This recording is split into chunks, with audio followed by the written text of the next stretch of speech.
BBGTK Jawa Timur, in partnership with Mitra Inspirasi Pendidikan Indonesia and Deafblind International, and supported by Sen Malaysia.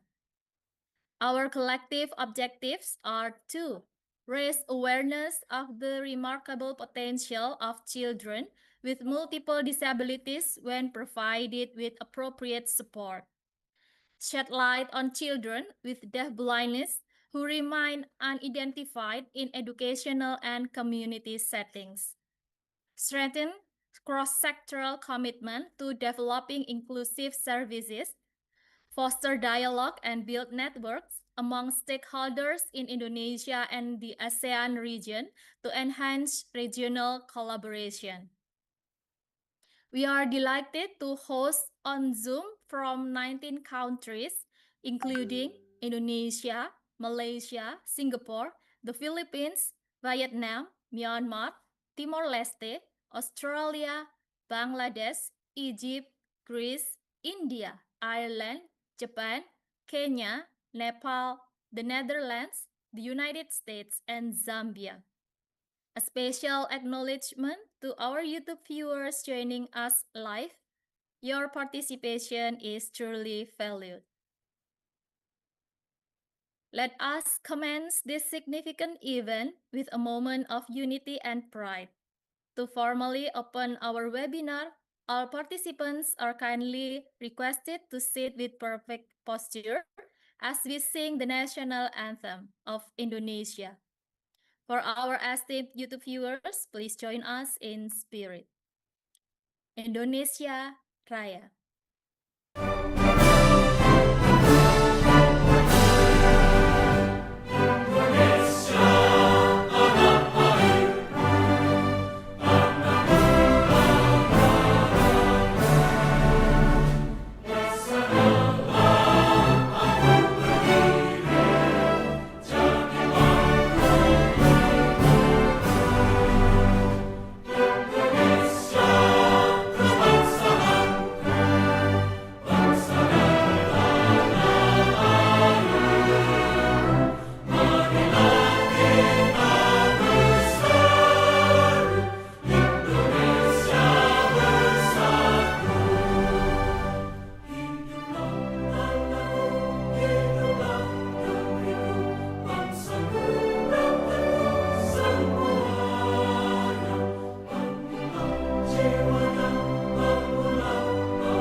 Thank you. To seek blessings for today's event, let us now come together.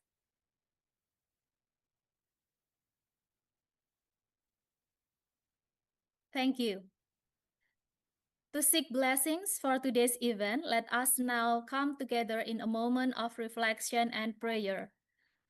I invite all participants on Zoom and our viewers on YouTube to join in spirit, according to your beliefs, as we pray for the success of this webinar and the well-being of children with deafblindness worldwide.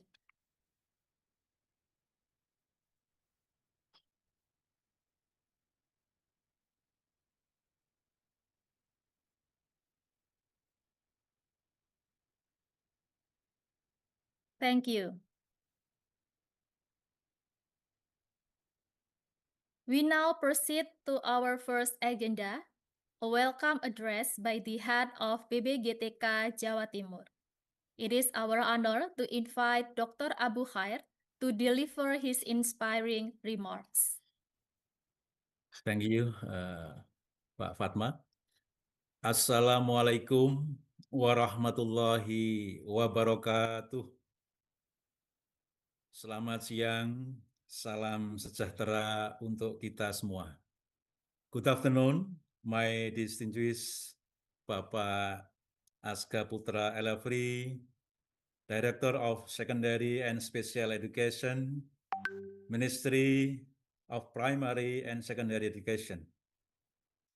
Madam Jamila Kadir, Director of Simosen, thank you so much for joining this webinar. All guests, esteemed speakers, and all participants.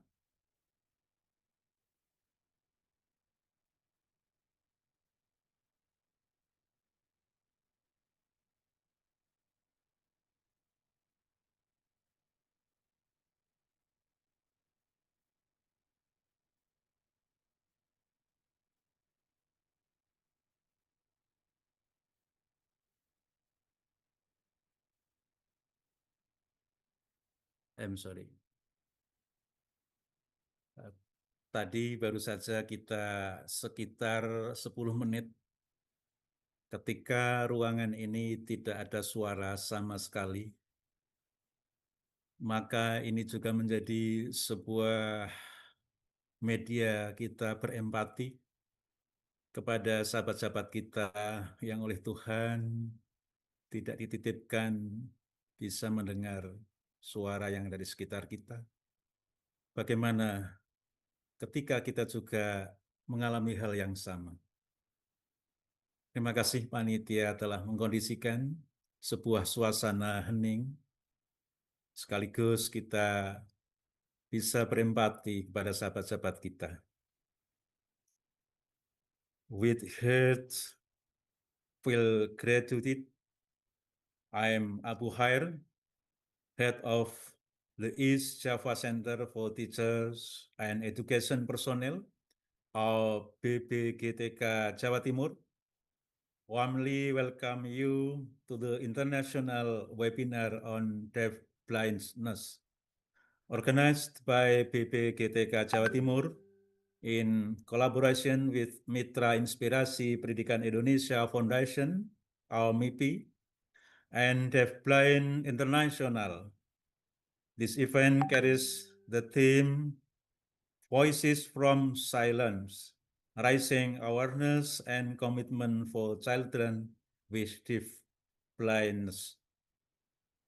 We are deeply honored by the presence of 820 participants from 19 countries, including Indonesia, Malaysia, Singapore, the Philippines, Vietnam, Myanmar, Timor-Leste, Australia, Bangladesh, Egypt, Greece, India, Ireland, Japan, Kenya, Nepal, the Netherlands, the United States, and Zambia.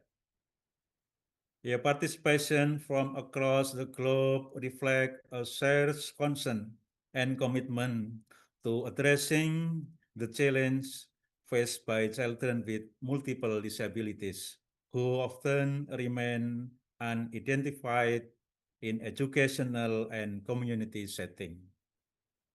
BBGTK Jawa Timur is dedicated to the development and empowerment of teachers and education personnel. We fulfill this mission by enhancing professional competencies and fostering strategic partnership. Our commitment ensures that educators are equipped with the knowledge and skills needed for effective teaching in both formal and non-formal settings. Our partnership with MIPI and Deafblind International strengthens the implementation of government policies, support programs to enhance teacher competencies, and promotes more inclusive education services. June is globally recognized as time to raise awareness about deafblindness. However, in Indonesia and the Asian region, children with this condition still face significant challenges, such as inadequate identification and limited access to appropriate education services. Deafblindness, which combines vision and hearing loss, creates unique barriers to communication, learning, and interaction. This webinar serves as a vital platform to unite stakeholders, educators, practitioners, and policymakers to take meaningful, sustainable steps forward. Today, we will hear valuable insights from inspiring speakers. Mr. Mirko Baur from Deafblind International, Switzerland, sharing global advocacy experiences. And then Dr. Namita from DPL and Chetana, India, discussing community-based approaches. Dan Ibu Weningsih from MIPI Indonesia, presenting local initiative. Dan Mas Dwiki from SLP Helen Keller, Yogyakarta, sharing his personal journey with deafblindness. We also appreciate the remarks from Madam Jamila Kadir, Director of Semosen, offering a regional perspective, and the official opening by Mr. Aska Putra Elefri, Director of Secondary and Special Education Teachers, Ministry of Primary and Secondary Education, affirming Indonesian commitment to inclusive education. This webinar is not just about sharing knowledge, but also about building bridges across nations and sectors. We hope today's discussion will spark new ideas, strengthen partnership, and inspiring tangible action to ensure children with deafblindness have a voice and the opportunity to shine. We invite you to actively participate, share your perspective, and contribute to today's discussion. Let us make this moment a starting point for a truly inclusive education ecosystem, where every child, without exception, has the chance to grow and thrive. Thank you for your dedication and commitment to making meaningful difference. Lastly, I introduce batik and cap or hat iron was the work from our deaf children in East Java.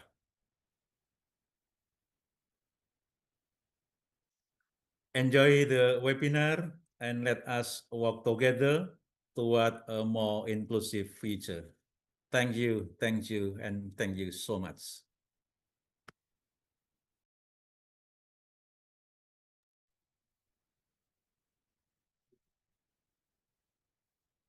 Thank you, Dr. Abu Khair, for your profound and inspiring words and rhyme. Next, we are honored to hear from the director of Semosen, Malaysia. Please welcome Madam Jamilah Kadir to deliver the remarks. Assalamualaikum warahmatullahi wabarakatuh. Salam sejahtera and a very good afternoon to all distinguished guests, respected speakers, educators, advocates, and friends across the region. Firstly, allow me to inform that it is an honor for Semosen to be present and be part of this meaningful webinar, Voice from the Silence, Raising Awareness and Commitment for Children with Deafblindness. I would like to begin by expressing my heartfelt appreciation to the Center for Empowering Educators and Educational Personnel, BBGTK, the Ministry of Education, Culture, Research and Technology of Indonesia, Mitra Inspirasi Pendidikan Indonesia Foundation, MIPI, and Deafblind International, DBI, for organizing this important initiative. Your collective efforts are a reflection of our shared aspiration to build a more inclusive and compassionate education system in Southeast Asia. The topic we are addressing today, deafblindness, is one that is often misunderstood and, sadly to say, overlooked. And children who experience both hearing and visual impairments face immense challenges in their communication, access to information, and in their daily living. And yet, these challenges do not define their potential. Rather, it is the systems and structures around them that must adapt, evolve, and respond with the necessary support and empathy. While the world reveres the name of Helen Keller as a symbol of perseverance and possibility, we must ask ourselves, how many more like her exist among us, hidden from view and unheard simply because the right opportunities were not within reach? And at Simiosen, and I believe the same with MIPI and DBI, we firmly believe that every child, regardless of their ability, deserves access to quality, equitable education. Our work is rooted in the conviction that inclusion is not a privilege, but a right. We have witnessed how, with the right tools, with the right training, and the right support, children with diverse needs can thrive. However, we also acknowledge a sobering reality. In many parts of our region, children with deafblindness remain invisible in education data and education policies.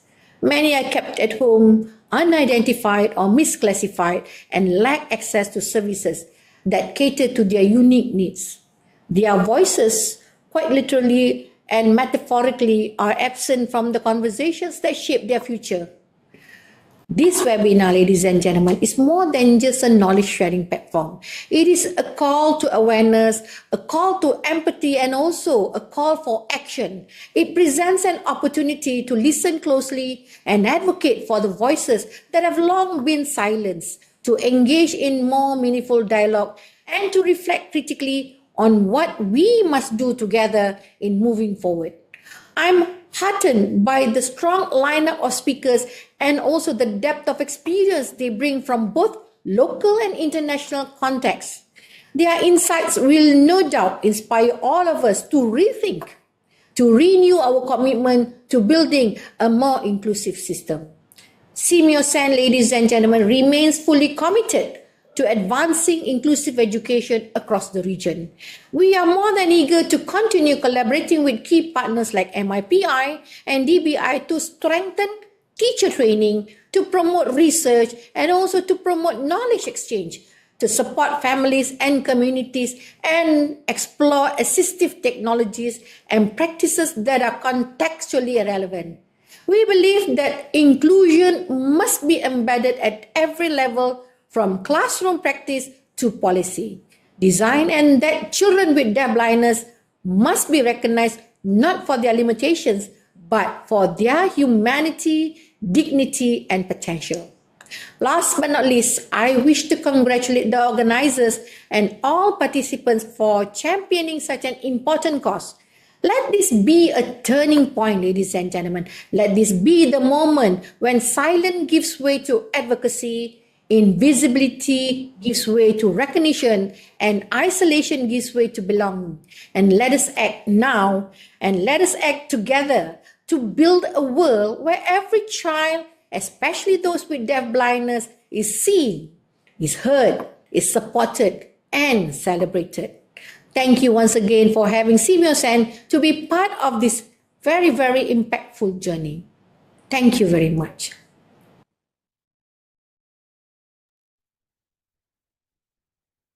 We express our deepest gratitude to Madam Jamilah Kadir for the insightful remarks. We now arrive at a highlight of today's event, the official opening by the Director General of Teachers, Education Personnel, and Teacher Education, Ministry of Primary and Secondary Education, represented by the Director of Secondary and Special Education Teachers, Bapak Putra Asga Elefri Magister Sains. It is our great privilege to welcome Bapak Putra Asga to deliver the opening.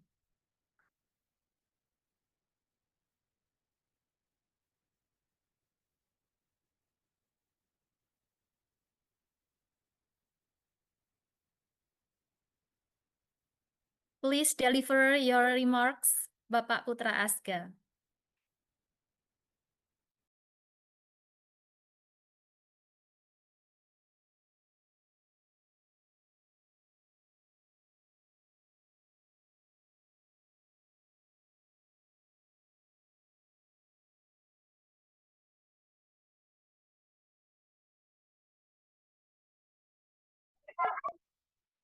Halo, Ya, terima kasih Pak Asga.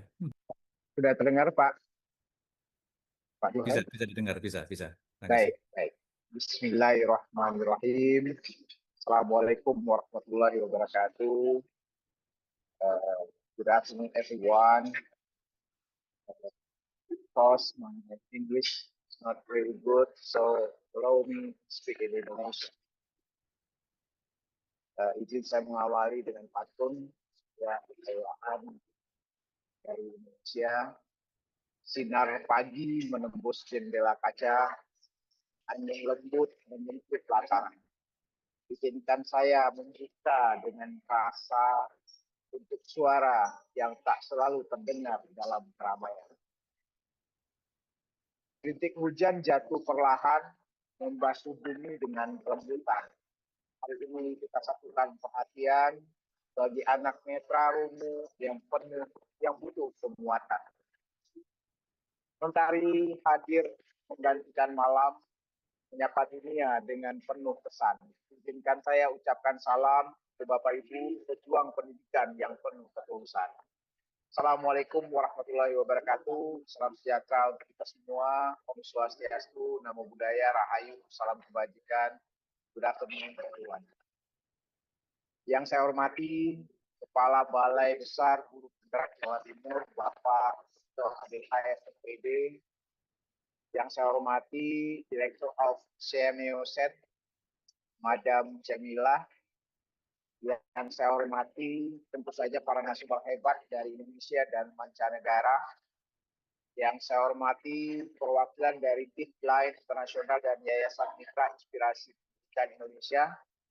Yang saya hormati para pemerhati pendidikan, guru, tenaga pendidikan, dan seluruh peserta webinar yang saya banggakan.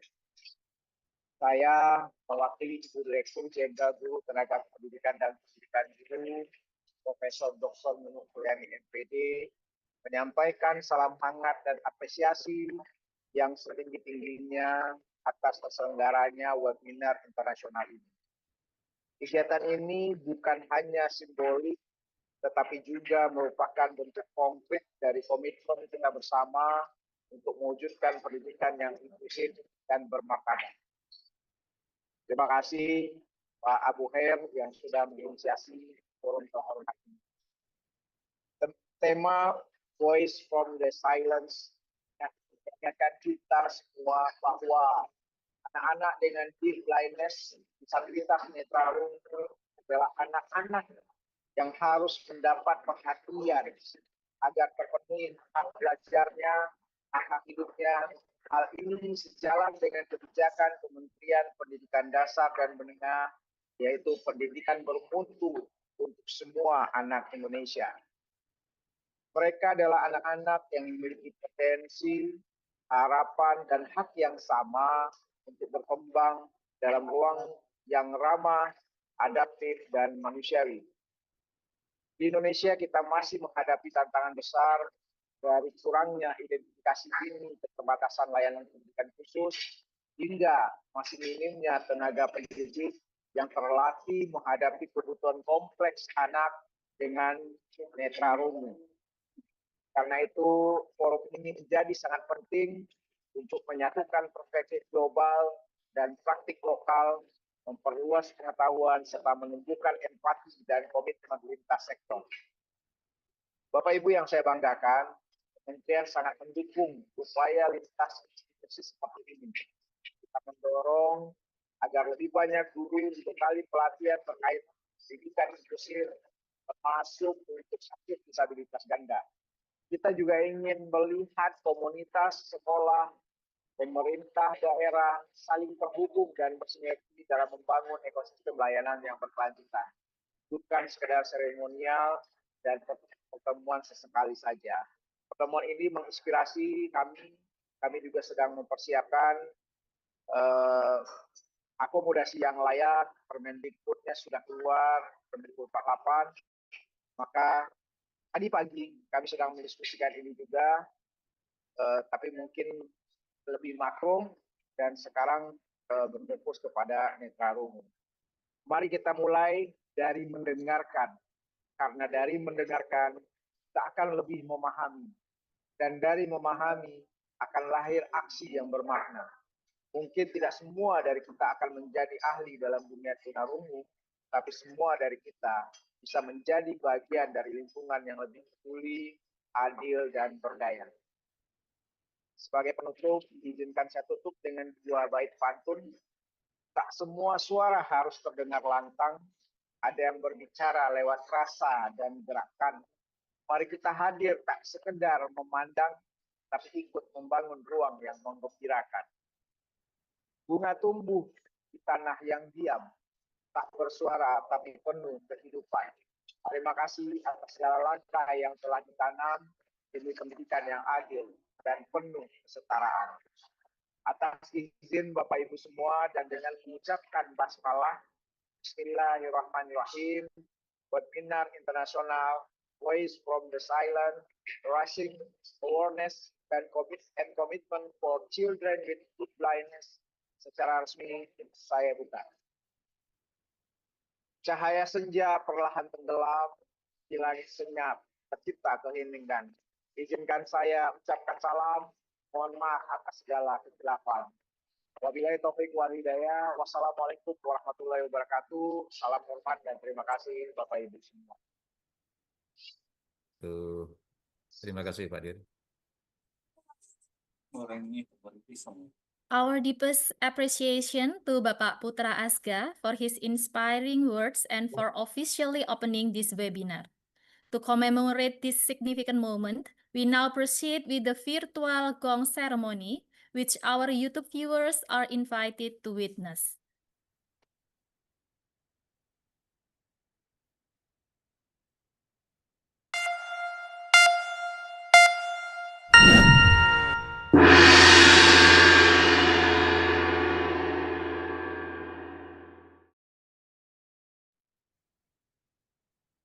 Thank you.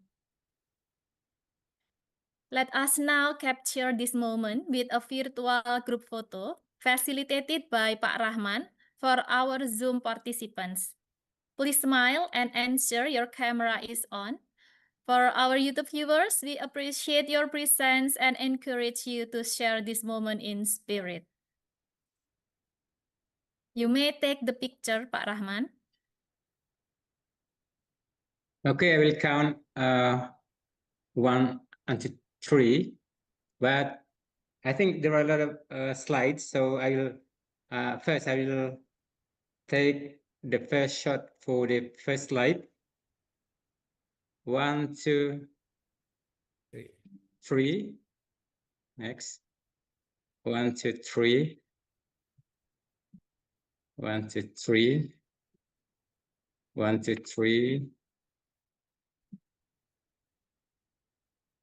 Okay, finish. Thank you, Bu Padma. Thank you, Salam inklusif Bu everyone. Fatma. Pamit Bu, Pak Air. Ya, terima kasih Pak Dir. Bapak Ibu semua. Ya, terima kasih. Sukses selalu. Terima kasih. Ya. Assalamualaikum. Waalaikumsalam warahmatullahi wabarakatuh. Waalaikumsalam warahmatullahi wabarakatuh.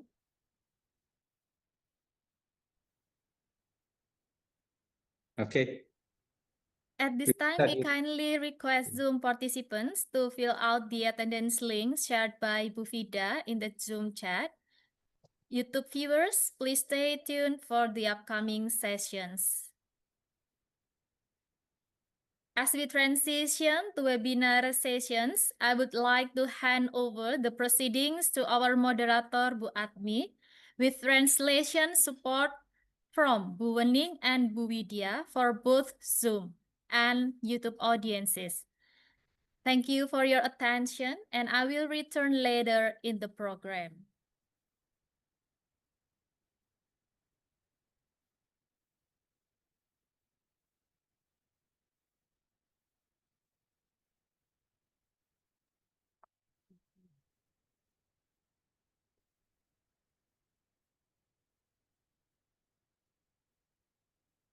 Thank you, Ibu Fatma, for the time given to me. Assalamualaikum warahmatullahi wabarakatuh. Good afternoon, everyone. A warm welcome to all participants, speakers, and host institutions. Thank you for joining us in this important session. As a moderator, let me introduce myself. My name is Sugiatmi or Atmi. I am co-founder of Mitra Inspirasi Pendidikan Indonesia, MIPI, and lecturer in nutrition at Universitas Muhammadiyah Jakarta, also former program officer at Helen Keller International Indonesia. This webinar provides simultaneous interpretation in Bahasa Indonesia and English. Please make sure you have selected your preferred language channel on Zoom. In this webinar, we have 4 speakers, Mr. Mirko Baur, Dr. Namita Yakub, Dwi Handoko, and Ibu Weningsih Cummins, who will be divided into 2 sessions, and there will be 2 speakers in each session. Okay, we will start with the first session. In the first session, we will hear from 2 distinguished speakers, followed by a Q&A session. Please feel free to drop your question in the chat throughout the presentation or raise your hand during the Q&A. Okay. Let's move to speaker 1. It is an honor to welcome our first speaker, Dr. Mirko Baur. Dr. Mirko Baur is president of Deafblind International, DBL. He studied special education, German language and literature, and philosophy, and has a postgraduate specialization in social science and further training as an NPO manager, coach in diversity, equity, and inclusion, DAI. He is also co-founder of the Swiss project Deafblindness. He is co-founder of the Swiss project Deafblind Inclusion.ch and of a consulting network for diversity in personal life, organization, and education, fullrainbow.ch. Okay, Dr. Baur will share the insight for approximately 35 minutes. And in his talk, Dr. Baur will highlight the importance of cross-sector collaboration and role of personalized support in transition planning and lesson learned from European inclusive education system. Please, Dr. Mirko Baur, time is yours. Thank you very much indeed. Thank you all for being here and participating in this excellent webinar that dives right into the heart of living with deafblindness. I will share a few slides with you.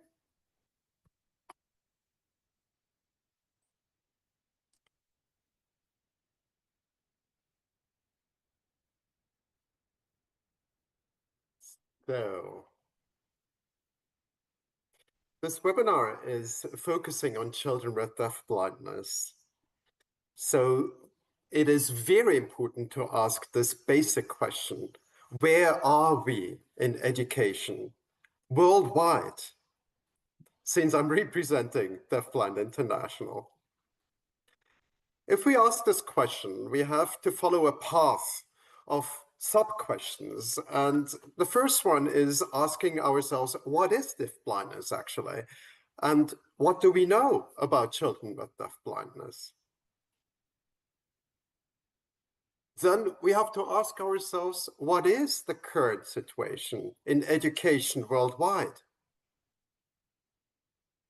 And that will lead us directly to the global education campaign of DBI that is called Let Me In.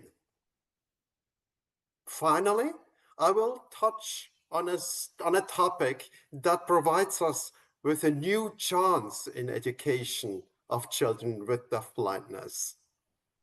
It has a very complicated name, and I will try to make it as understandable as possible. This name of ICF corsets for deafblindness. So this is our menu. Let's get started.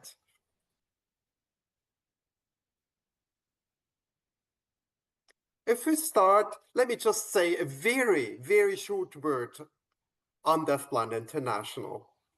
Deafblind International is indeed a network, a worldwide network focused on deafblindness.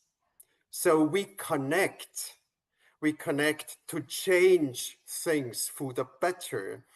And when we connect all players in the field. So we connect persons with deafblindness, their families, friends, professionals, researchers with and without deafblindness, and we connect service organizations in the field all over the world. So what is deafblindness? It's a big question, and for sure it's a huge challenge. Let me try to make a little experiment with you. I will show here on the screen a short video clip, and it simulates to a certain degree deafblindness, one form of deafblindness. If you have some seeing and hearing, please try to figure out what this video is showing you.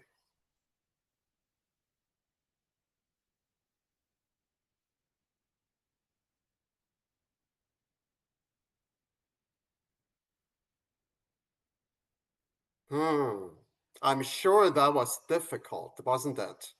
Let me show it again.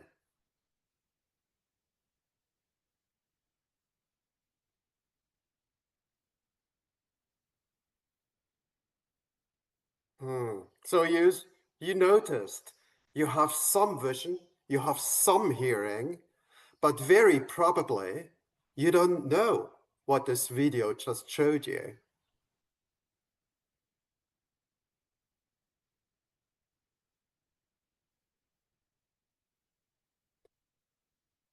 That is also due to cultural circumstances, because it's a video made in the mountains of Switzerland. I will show you what it showed.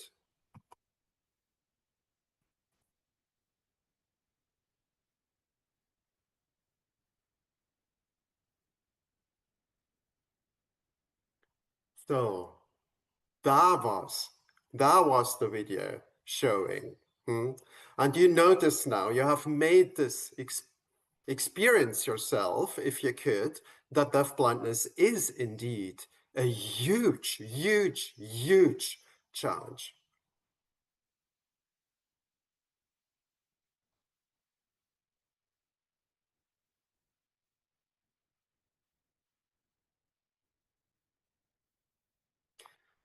So what is deafblindness? If we rely on the so-called Nordic definition of the countries in the north of Europe and Scandinavia, we could define it like this. Deafblindness is a combined vision and hearing impairment of such severity that it is hard for the impaired senses to compensate for each other. Thus, deafblindness is a distinct disability. And that's a very important point, this last one. Deafblindness is not a simple combination of a hearing impairment and a visual impairment. Here, it is not the usual addition of 1 + 1 = 2. It's rather 1 + 1 = 3 or 4 or 5 or even 10 or 100, because one distant sense can hardly compensate the other distant sense. So it's a multiplication of the condition. It is a huge challenge. And it is also a spectrum. So you will find all of this. You will find persons with a total loss of vision and total loss of hearing, and you will find persons with some loss of vision and some loss of hearing, and everything in between. And you will also find individuals that have a prelingual form of deafblindness, a deafblindness that started at their birth or in the very early months of their lives. And you will find persons with a postlingual form of deafblindness, a deafblindness that had its onset later in life, maybe even very late in life. It's quite a common condition in old age. So it can happen to all of us, actually. If it comes to children with deafblindness, we know, therefore, they have very, very, very diverse needs, very diverse needs. Not one child with deafblindness is the same as the next child with deafblindness. That, of course, goes for all of us. It's part of being human that we are all individuals and all diverse and different. And it goes the same for children with deafblindness. And yet they share something. They share a distinct disability, a unique disability that is called deafblindness. So we need to get fit for their very specific needs and at the same time their very individual needs. What we also know, and what has been mentioned already by the director of Simeo Sen, children with deafblindness are still very often left behind. And that goes seriously for the whole world. So we are not only talking about Southeast Asia. We're also talking about the United States. We're also talking about Latin America, about Africa, and certainly also about Europe. So everywhere, children with deafblindness are still very often left behind. Now, you could maybe think this is just something I'm saying you, but I can base this also on research. It has been published in 2023 by the World Federation of the Deafblind, and it focuses in the second global report of the World Federation on children, to some degree, on children with deafblindness, collecting and comparing data from the UNICEF across 36 countries for children with deafblindness aged 2 to 17. Now, those 36 countries are really countries on all parts of this world, like, for example, Argentina or Australia, the USA or Denmark. And of course, there are countries and their data from Asia in this study as well, like, for example, Nepal, or in Southeast Asia, Cambodia or Laos. Across those 36 countries, we know this, for example. We know that just 14% of children with deafblindness are actually enrolled in education. Just 14%. So if I translate this, it means that nearly 90% of children with deafblindness across those 36 countries are not enrolled in education. So this is a situation of drastic exclusion of children with deafblindness. And it's indeed not the same for other children with other forms of disabilities, because we know there that 40% of them are enrolled in education. And we know that over 50% of children without disabilities are enrolled in education across those 36 countries. So we can indeed say and name it, children with deafblindness are very, very, very often excluded from education. We know a little bit more from an own questionnaire of Deafblind International that we have done in 2023.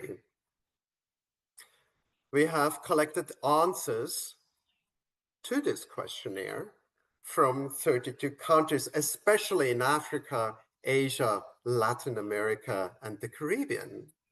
And from those answers, we know that we have indeed a huge challenge for children with deafblindness in their educational systems. Those challenges begin with early identification. They go on with the quality of the school services, if they are at school at all. They continue with their transition to working life, and they also touch their access to assistive technologies. So the whole life between, let's say, 0 age and 20-something age is a challenge because of missing appropriate answers from their educational system.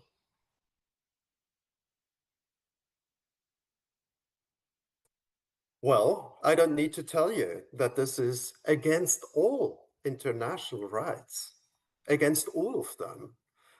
I mean, it's against the Universal Declaration of Human Rights.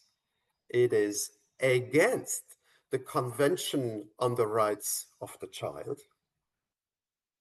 And it is also against the Convention on the Rights of Persons with Disabilities. It's not just sad, it is indeed against all rights. And that, of course, is not only drastic, but quite a scandal for this world.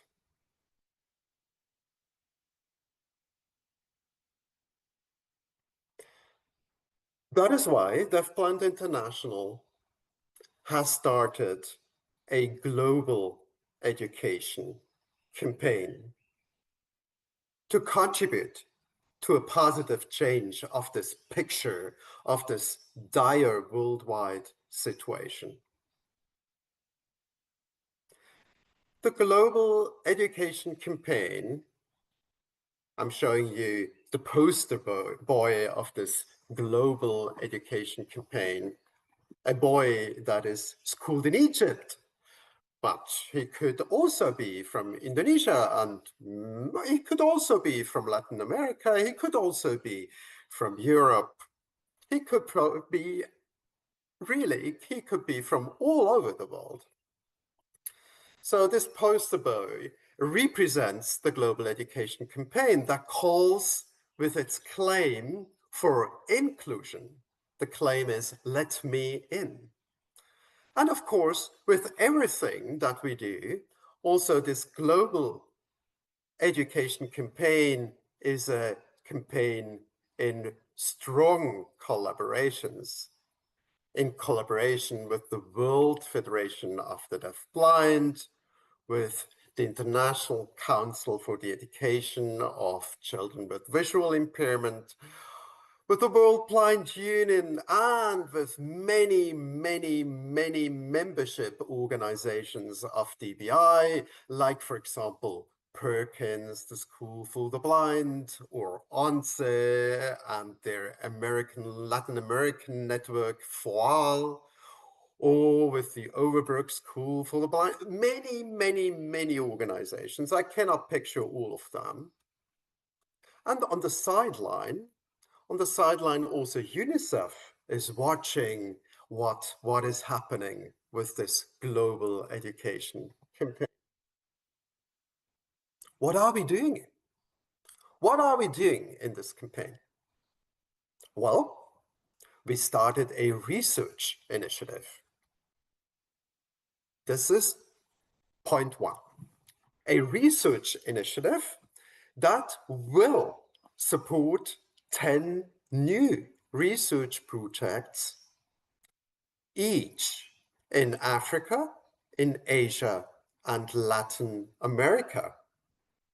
The coming time, so it will start in 2025, it will finish somewhere at the end of 2026. And the results will be presented in a next World Conference that I will come back to in a moment. So 30 new research projects in Africa, Asia, and Latin America together. 30 new projects focused on the education of children with deafblindness, of course. We have made a call for proposals, and you will be amazed. We have received 54 proposals, which is huge. It's massive. It's really wonderful to have all that interest in the education of children with deafblindness.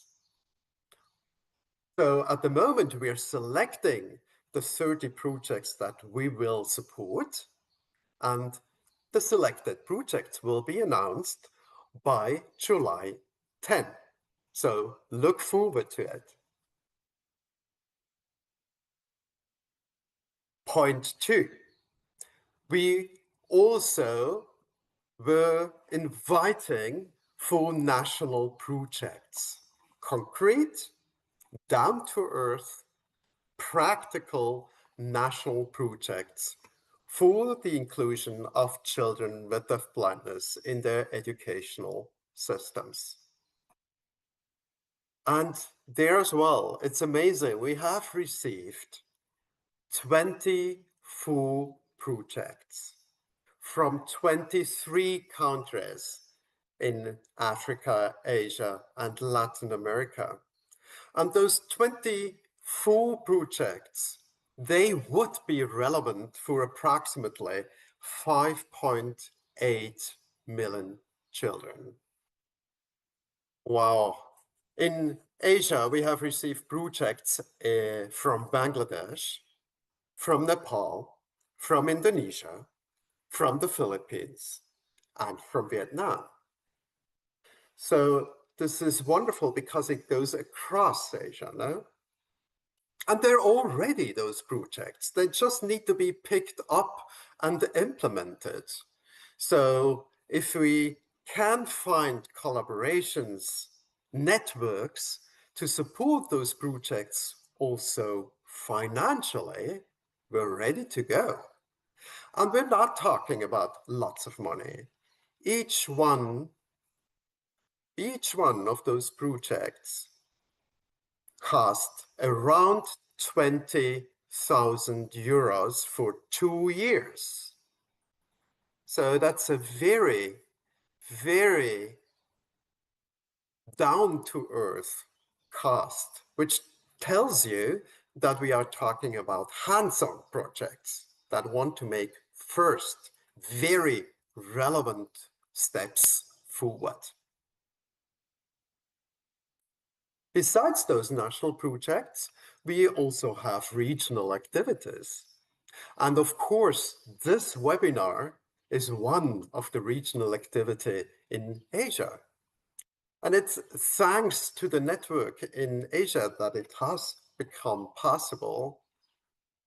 A network that includes, for example, Weningsih from Indonesia, Namita Jacob from India, or Akhil Paul from India as well.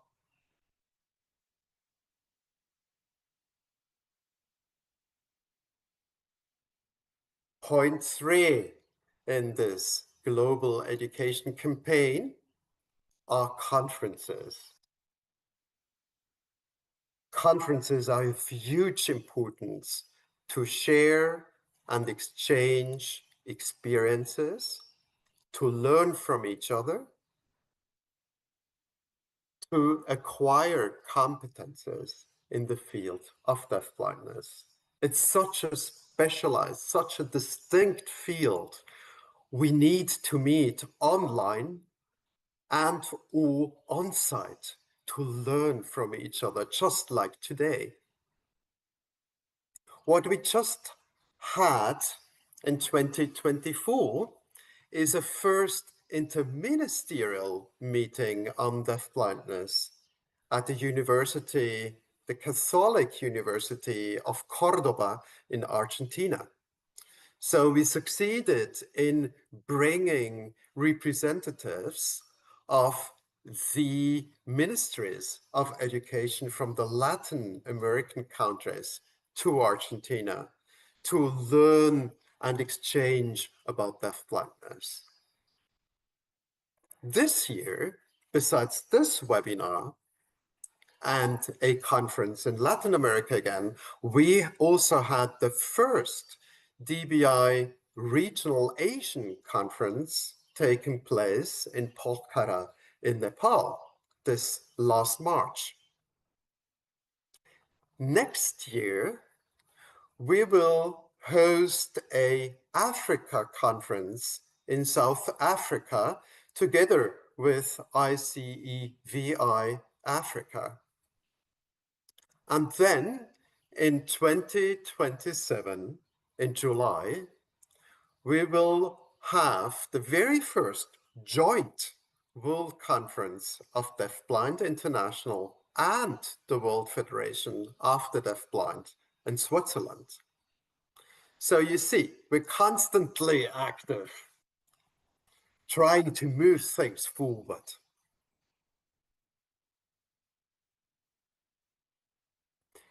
Very, very helpful on this way, very helpful indeed, is a new chance that has arisen with a project of Deafblind International that is called ICF Corsets for Deafblindness.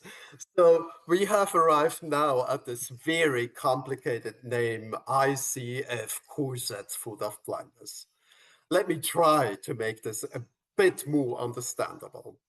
I don't know if you are familiar with the International Classification of Functioning, Disability and Health, ICF.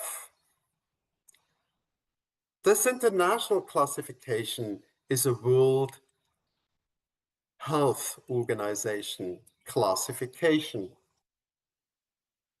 that has been endorsed by the World Health Organization in 2001, so 24 years ago. The classification measures health and disability at both an individual and a population level. This is still quite complicated, isn't it? So I will try to make it even more understandable.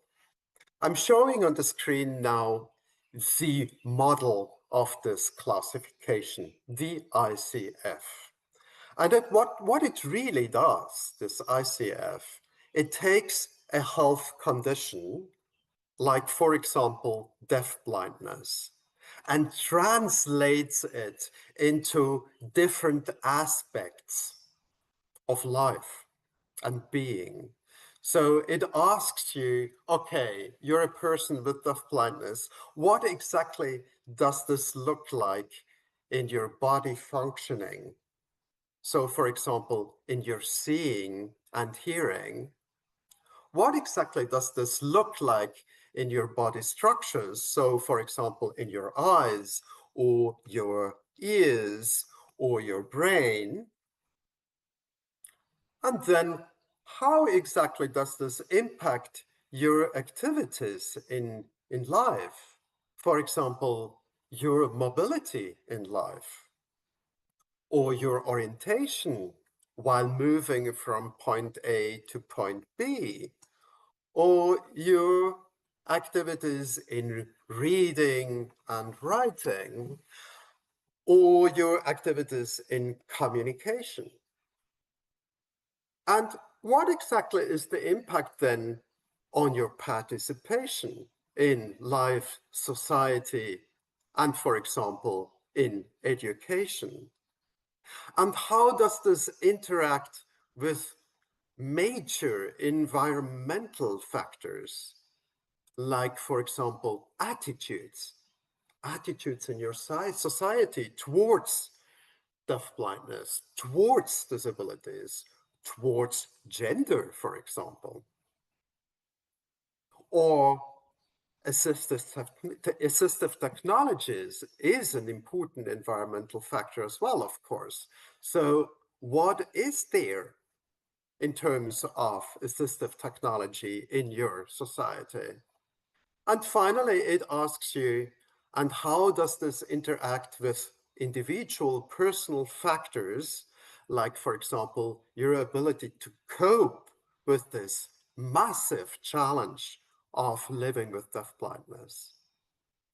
So this is what the International Classification of Functioning, Disability and Health really does. It translates a condition into all those aspects of life, offering for each aspect an own sub-classification with the exemption of personal factors, because of course personal factors are personal.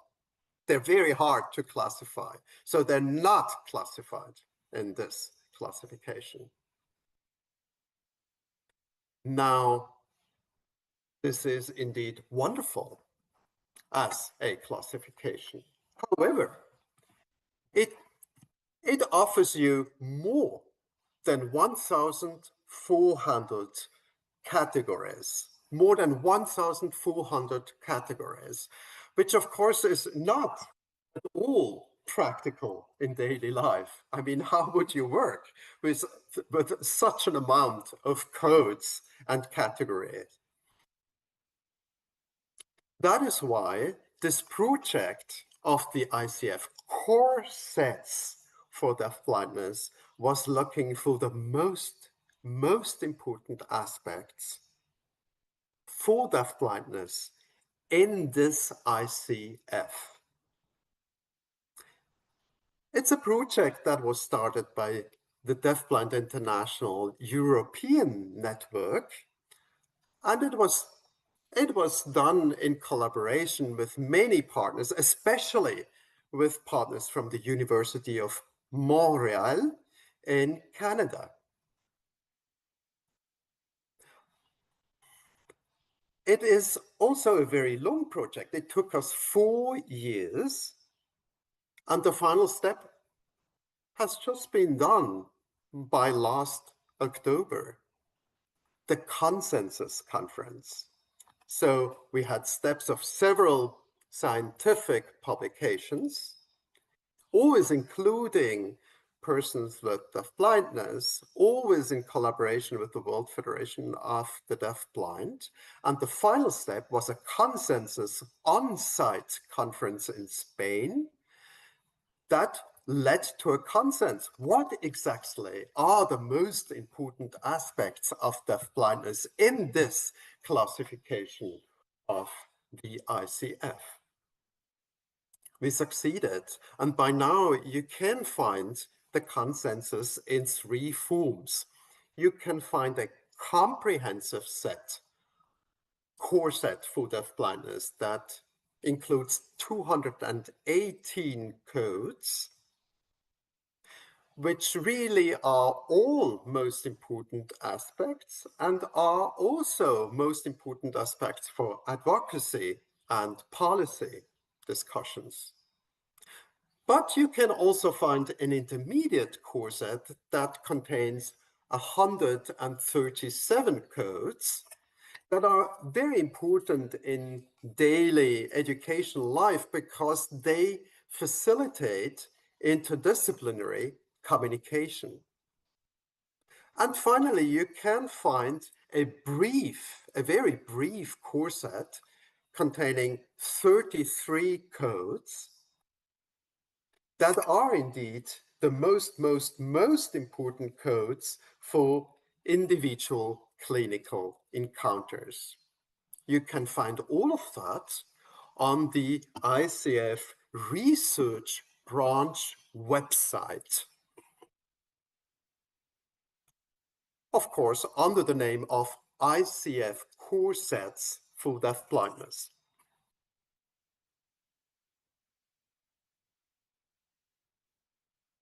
Maybe you're still thinking, how could that actually be helpful?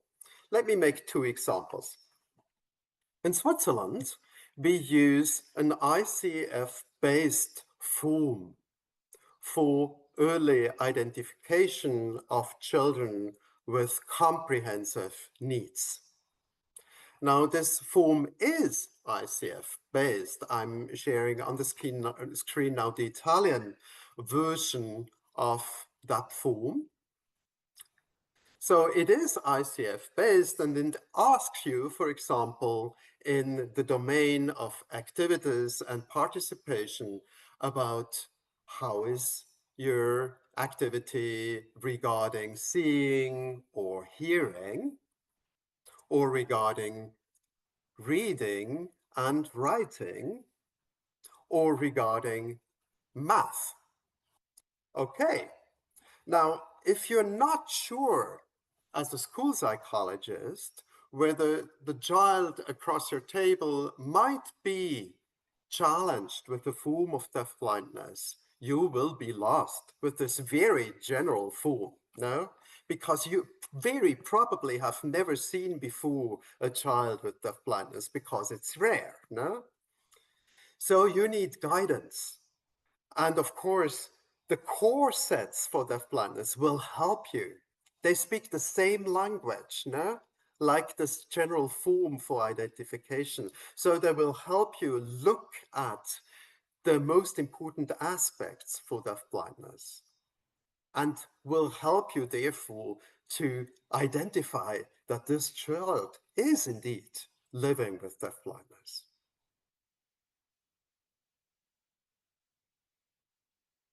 Second example, you could also use those core sets to ensure that the education that you're offering to children with deafblindness is indeed a quality education. Because of course, they do reflect the most important aspects of deafblindness. And you want to make sure that you're answering to those most important aspects of deafblindness, also in terms of environmental factors, of course. So, for example, in terms of assistive technologies. No? And you can use those core sets not only on a system level, but also on an individual level. So you can look at the educational offers you make for one specific child and check them. Are they really answering to the most important aspects of deafblindness in terms of body functions, in terms of body structures, in terms of activities and participation, and in terms of environmental factors, or maybe not. So what could be a next step forward in ensuring equality education?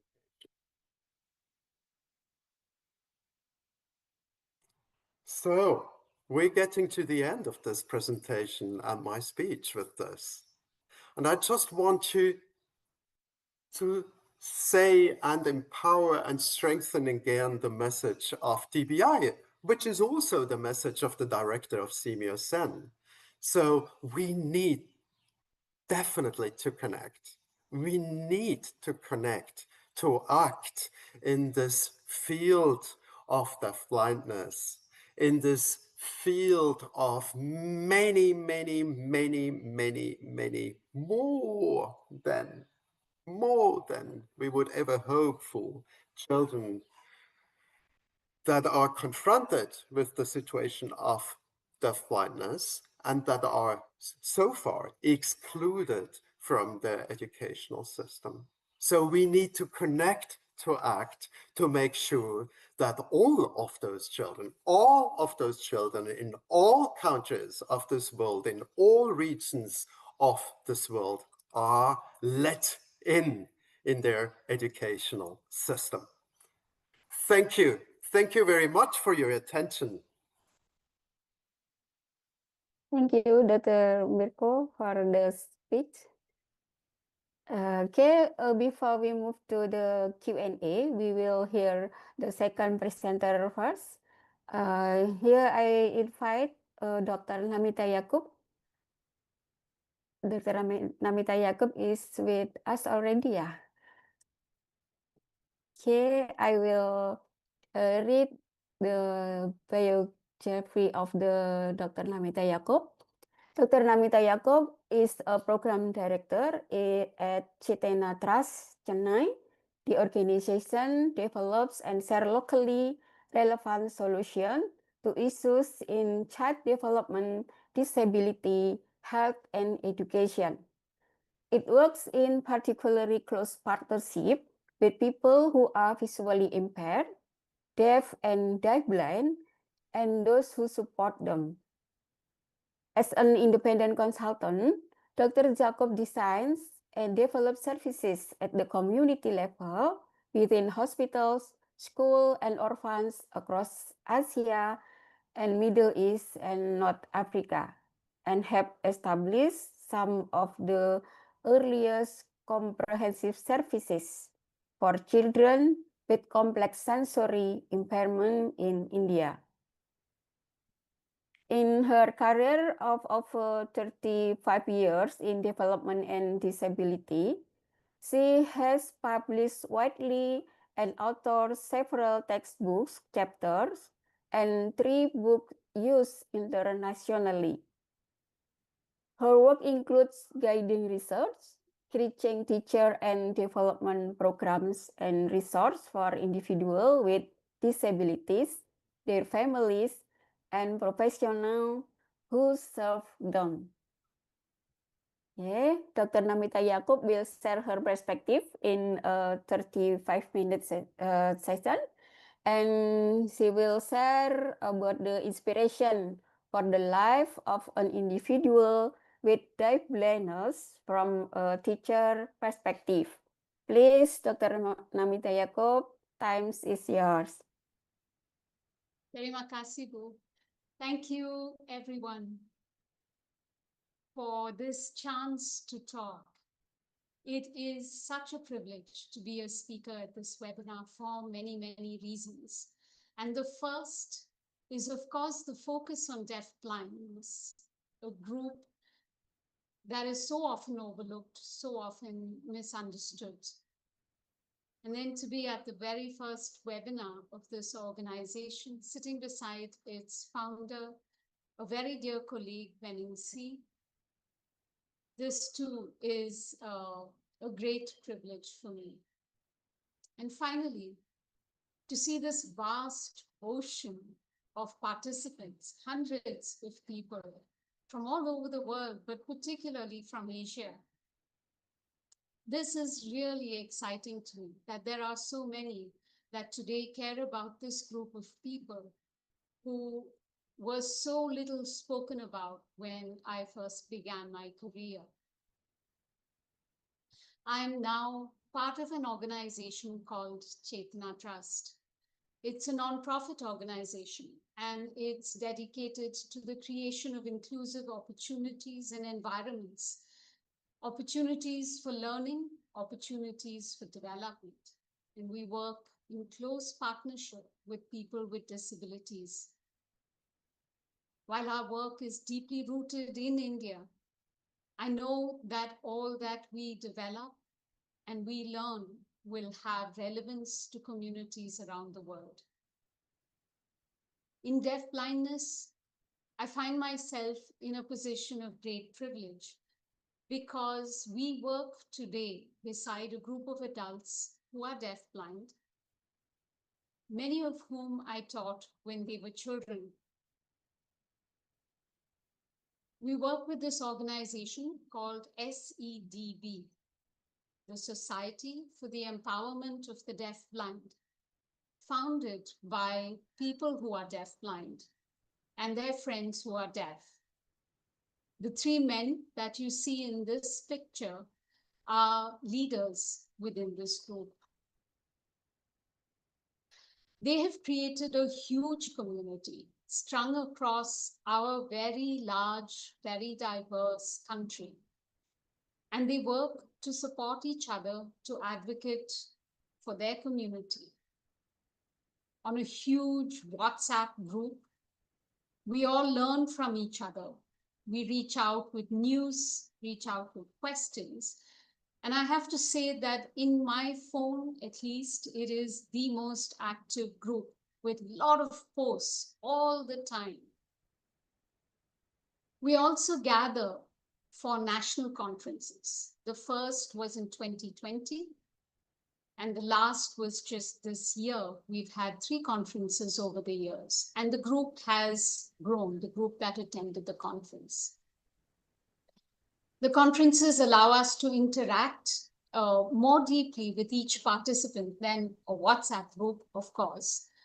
And it also allows us to meet their friends and their family circle and learn from them.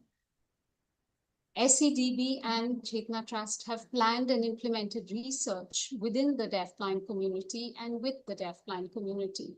And what we've learned from this has developed the strategies and advocacies that we bring then to our work.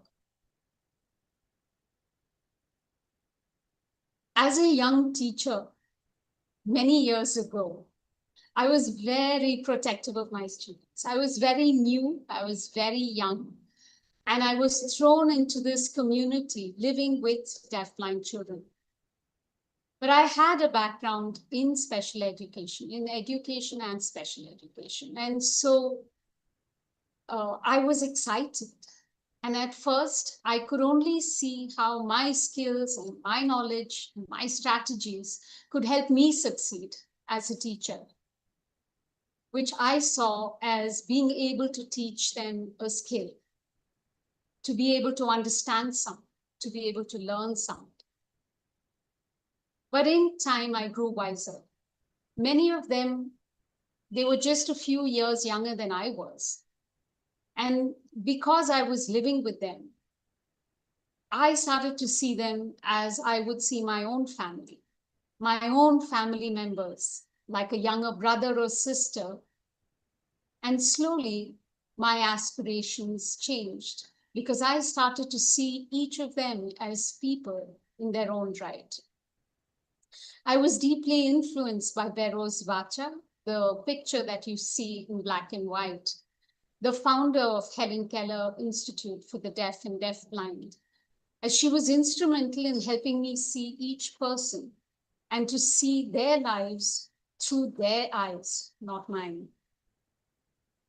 And over time, it changed how I saw my own job, my own responsibility. Our goal as educators and our goal as parents, it should be to build skills, to enable the person we care for to participate in all aspects of life as an adult. But it is also our job to help them see themselves and see our belief in them. It is through the experiences that we make available to them and the conversations we have with them that we can start to help to build a vision of what their lives could be. How the world sees you will not matter as long as you see yourself clearly and you try to live your dreams. This then is our job as parents and as educators. Because we work with adults, I have a unique opportunity to look backward and see what we did right and what we did wrong. So today, I want to share some snippets of what it means to see yourself clearly, what it means to live your dreams through the lives of some of my colleagues today, some of my colleagues who are deafblind. Having a strong belief in yourself. Zamir Dale, the founder of SEDD, is perhaps one of the best examples that I can think of. He followed his dream of running his own organization, confident that he would pick up the required skills along the way. He saw himself as someone who could learn at any point. This, although he struggled for so many years to get a basic school degree, he felt inside himself a capacity, a desire, and a drive. Today, he pursues a degree in law at nearly 50 because he thinks, why not? I need it and I can do it. Knowing what you want and knowing that you are not the problem, that your delays or your obstacles are really the system, gives you that courage and confidence, I think, to push on. Here's another example, a young man that I met for the first time this year at the conference, but who's been very active on the group. He was determined to get to the conference, and his family had said, maybe not, maybe I don't have time, but he decided he was coming. And so he traveled alone with no ticket, no ID proof. And in the journey that he made from faraway Orissa to Chennai, takes 2 trains. A railway official came to check tickets. Seeing he had no ticket, told him to leave the train. So late at night, he's off in an unknown station, trying to get to a city he has never traveled to before.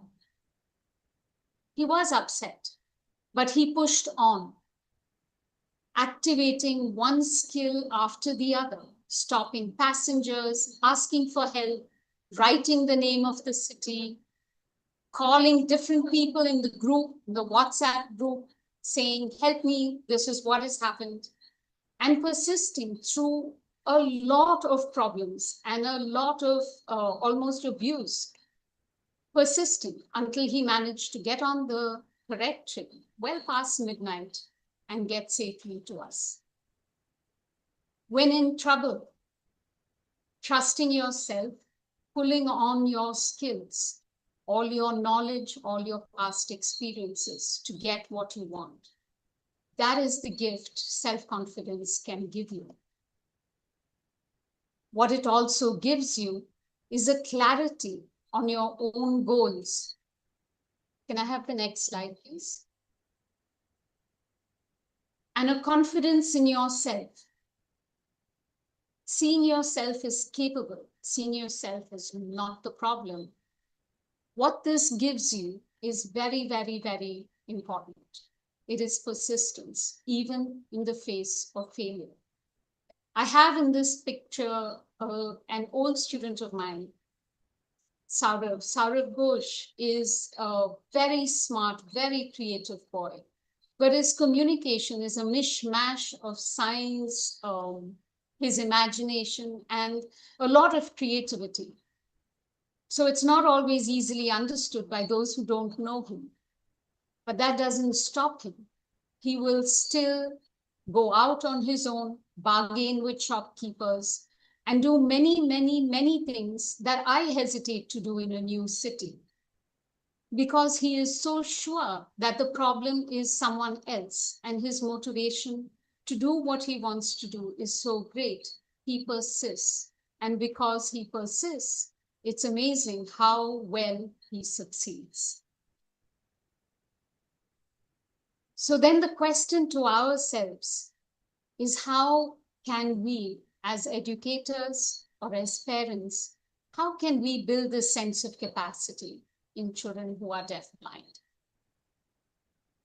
When I look back on all that we did, I think one of the strongest things that we did was to ensure that every one of them actively contributed. And that is something we can all do.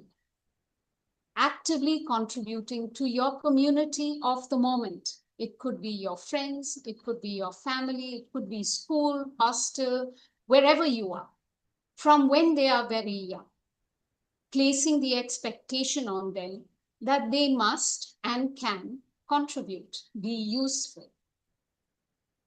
At the hostel, these boys loved to join me on my bicycle. They would sit at the back as I cycled. But I would only allow them to do that if they also helped me maintain the bicycle and help me every time it broke down, which was often because it was a very old secondhand bicycle. It taught them real skills. It taught them simple mechanics. It taught them how things worked. It taught them levers. It taught them all kinds of things. But it also gave them a self-perception as someone who can fix things that are broken. They understood that they needed to figure out the mechanics that made it work, figure out where the problem is, and fix it. And to date, all of them fix things for their friends, for their family, and for themselves. Also for me. I wait sometimes for them to visit. This is Zamir learning to use power tools to make a bed for himself when he stayed with his deaf friend who was a carpenter during the pandemic, saying, "Why do you need to work alone? I can learn to do this." He has never used power tools, and power tools are pretty scary. Just watching this video makes me catch my breath each time. He is careful, but he is clear that he can learn and he can master something that is hard. It is this confidence that we want to give children so that as they grow up, they may always draw on their capacity to solve problems. Another area that we want to build is having a community. And what we've learned is that having fun is a great way, having fun together is a great way to build community. Ensuring that the experiences are wide and varied, that they have experiences that are fun and challenging, builds a really diverse group of people. And this builds a community. And of course, it builds a lot of skills and a lot of activities. You learn a lot of activities that become leisure, become things you do later in life when you're alone, which is often, when you have nothing to do, which is often. You can entertain yourself. Strong community bonds established in childhood can expand over time. And in Asia, often these deep bonds are with families.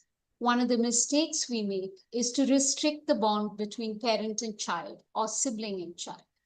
The wider the bonds within the family, the stronger the network you build for the future. The strong community that you build will help this person across the years and across the needs as parents age And as the person's needs change in time, there are still people around him or around her who are there to provide support. In this picture, you see two people, two slides. One is another old student, Raman, who is turning to his cousin for conversation and reassurance, not his mother who's sitting right next to him. And for me, this is a sign of health. That's a healthy network. Pradeep in the other video is on a video call, and on the other screen, on the other rectangle, is on a video call with a group of us. And he's brought his little nephew, no longer that little, this is during the pandemic. And he's teaching his nephew to interpret for him on a group video call, which is quite a complex task. Over the years, this boy grows to stay as his steady companion, an interpreter, support, and friend. Friends from schools, friends from your neighborhood, friends from your community, any community, communities of worship, communities of work. These are also essential ways in which to grow a network. Your really good friends will stay as your capacities change. A lot of the adults in our deafblind group are those who have become blind or become deafblind or become deaf later in life. But the friends they've had in childhood who connect with them as people, not as conditions or problems. They connect with them at a personality, as a I like you level. Stay with them. And this is so marvelous. Having friends apart from a family is very special because it deepens your understanding of yourself and it widens your world. Varsha in this slide is a very lovely young woman who quite late in life started losing her vision quite dramatically fast and had no idea what to do and how to solve this. And she found herself sitting at home a lot and taught herself with her quickly dropping vision how to crochet. And she became very good, very fast, and made the most beautiful bags and various things that she would sell, little dresses. But as her vision became worse, she could no longer go out. And it was her friend who she's thanking in this video. I've just taken a grab from the video. She is on the WhatsApp group sharing that she can no longer go out, no longer meet people, no longer take orders, no longer sell directly. But her friend, her deaf friend, Bushra, is the one who helps her. And together they are able to continue to keep a really healthy, warm relationship and support each other. So, of course, how can you build a community? This is what we are thinking. When a child is deaf and blind, how do you build a community among people who may not have these special skills? What we found most effective is to build a lot of games and a lot of activities that anyone would enjoy. They come for the activity and they see an engagement. They see a person, they don't see a condition. We build a lot of accessible games and accessible books because these build even in anyone who interacts with it, these build curiosity, these build imagination, and these build inside you a hunger to learn, which characterizes a lifelong learner, something we want for our students. The bonus is that play can build deep friendships because you bond around a shared interest and you bond around abilities. And in this slide, you see a young boy working with Sunil, an adult who is deafblind, helping him understand how to solve a Rubik's Cube.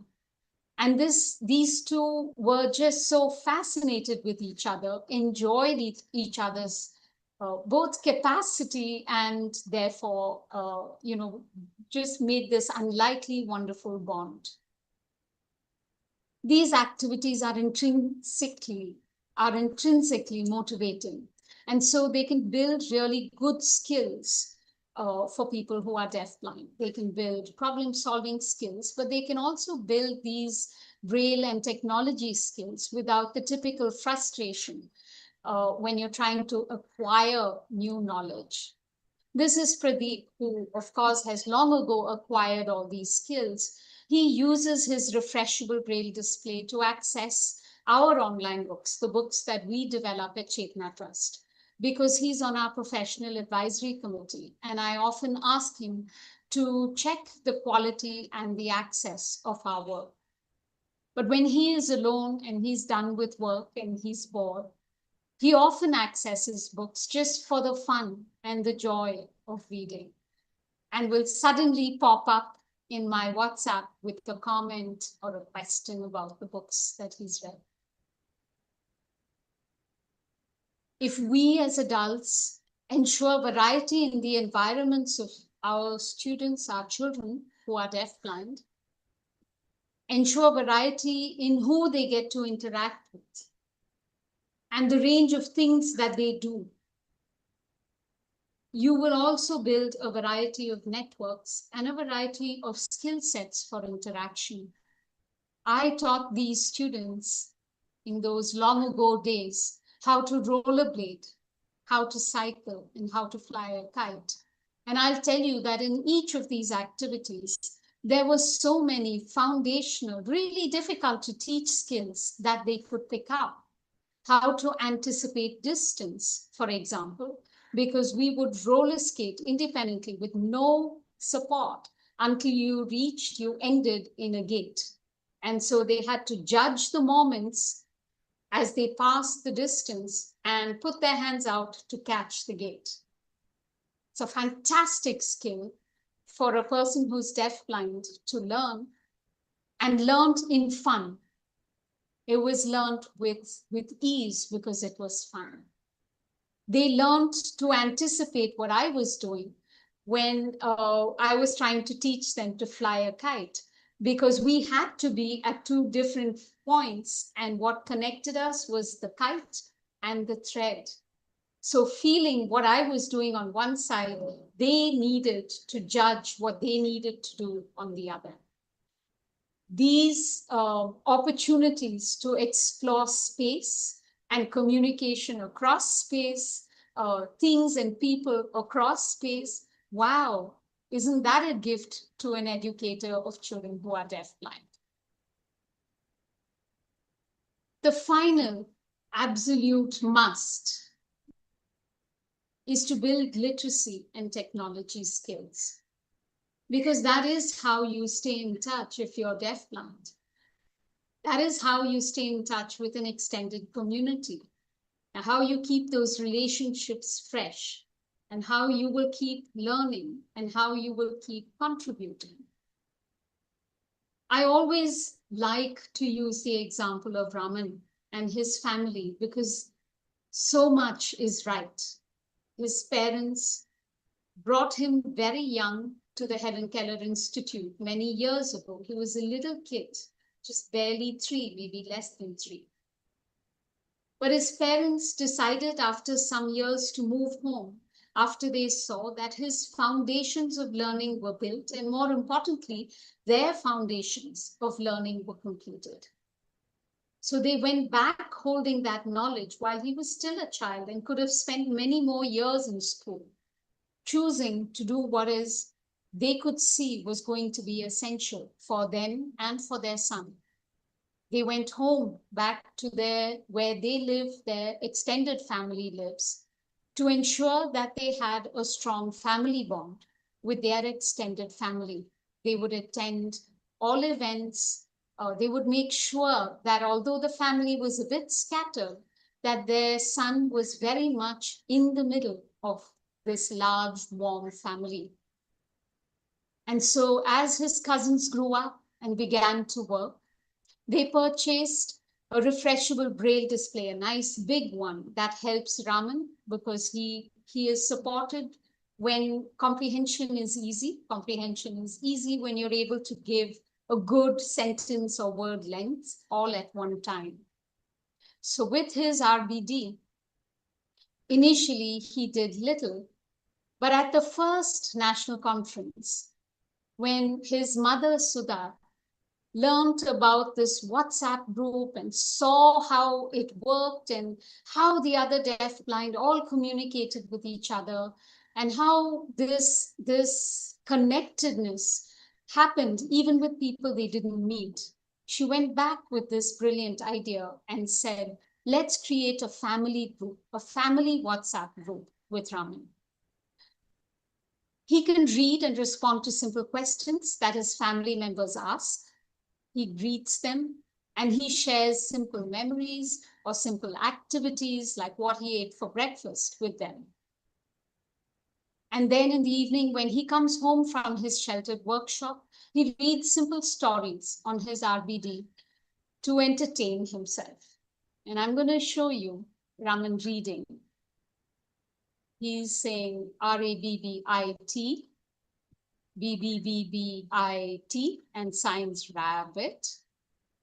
A-N-D and T-O-R-T-O-I-I-S-E-S-E, tortoise. It takes him a while. He does get stuck, but he so enjoys what he does. His parents' decisions and their conscious choices, their ability to look ahead, have given him this quiet but happy adult life. Sometimes we think success requires phenomenal skills, but what it really needs is a phenomenal childhood. I urge you all to think about the children you meet and think about how well we are really doing in preparing them for life. I urge you to connect deeply with families so that they may believe in the children that they are raising and make good decisions that enable their dreams. I wish you all the very best in the years to come for your services define their lives. Our last slide has some resources that I hope you will access later to learn more stories of the deafblind community and to learn about resources related to accessibility. Thank you. Thank you, Dr. Namita, for the share insight. Okay, we move to the Q&A session. Please feel free to ask question. We have 15 minutes during the Q&A, and I will divide it into two first, yeah. Two from the Zoom and two from the raise hand and two questions from the chat room. Please, anyone in the Zoom raise hand?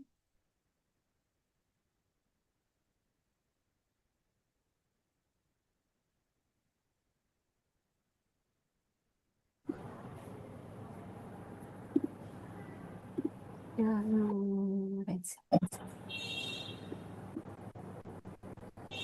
Yes.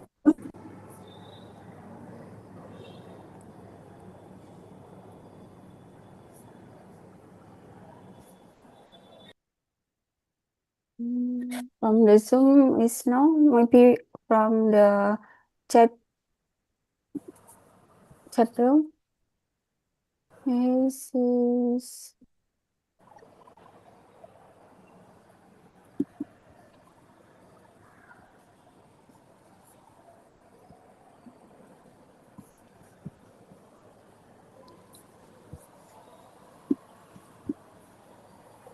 Actually, from the chat room, there is no question yet, but from maybe from yes, here the one question from the chat room. How from Ibu Luaryanti Carmila from SDN 9 Koto Luar. Yeah, the question is how to teach children with hearing with deafblindness. Sorry, Ibu Yanti,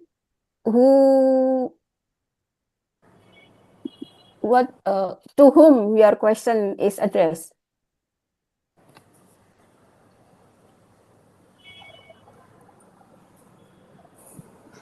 Maybe for Mirko and Dr.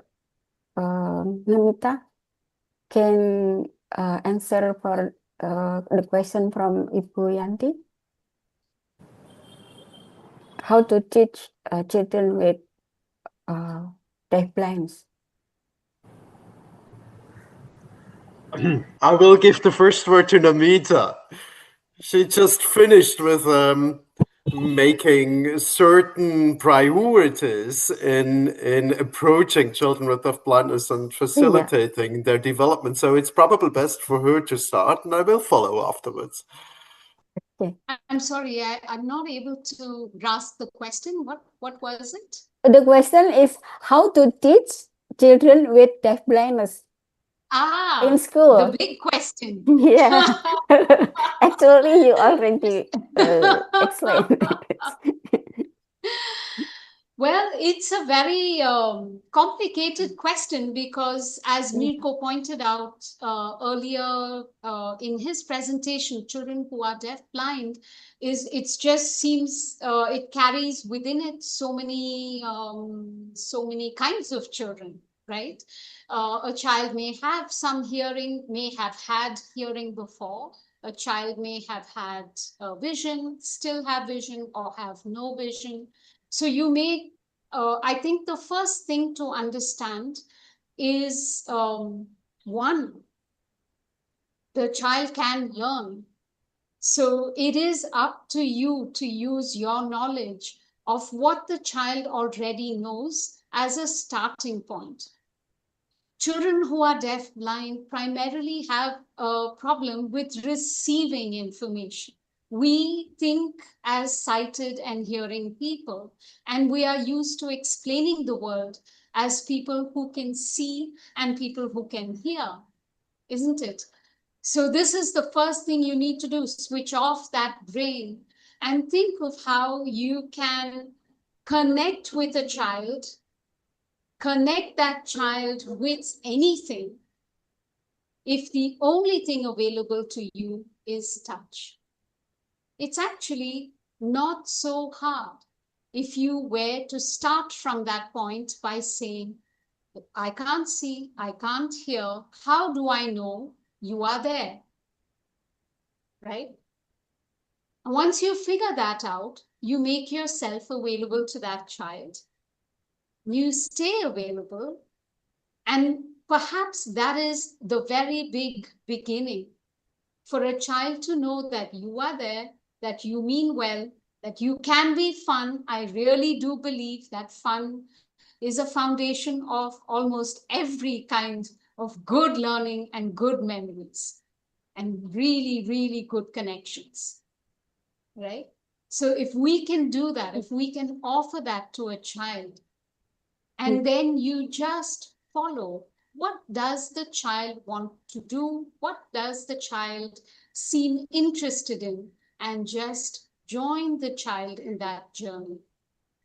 If you have no experience with deafblindness and no resources, trust that a child will tell you where to put your next foot. Really, we think so much about training the children, we forget that we can't do this job unless we start by training ourselves. Right? So that's a short answer to a very big question. I would also say that Indonesia has, if you're from Indonesia or Malaysia, you do have organizations and many teachers and many families who have very deep knowledge. And so very first concrete suggestion that I will give you is please reach out to the organizers of this webinar to help connect you with resources.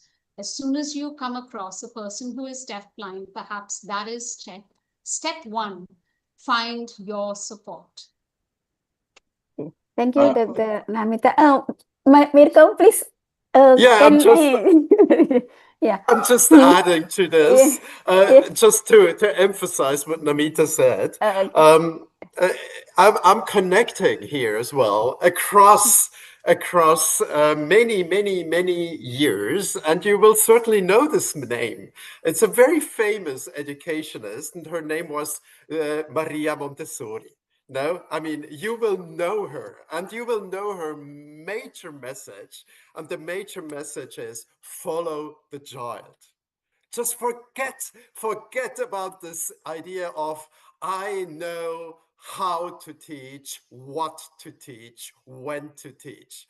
You need to reverse it and just observe this child, learn from the child at the beginning, learn from all the family members of this child, because they will know the child. No, they will know how it interacts. So I think this is the most important thing, is as Namita said, is try to connect in any ways that you can imagine, and try to get rid of this teacher image of you know what to do and follow the child. And then, of course, it's always a question of perception, of getting in touch with the world and information, and of communication. Always. That's, I mean, as diverse as children with deafblindness are, these are the two most important aspects. And if we talk about communication, I'm emphasizing this as well from Namita.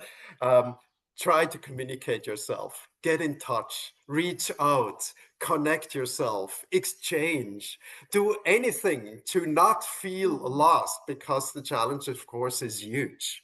And what I could offer you from the side of DBI, connect yourself with DBI's education network, because there you will find from all over the world people working in education of children with deafblindness. A great resource.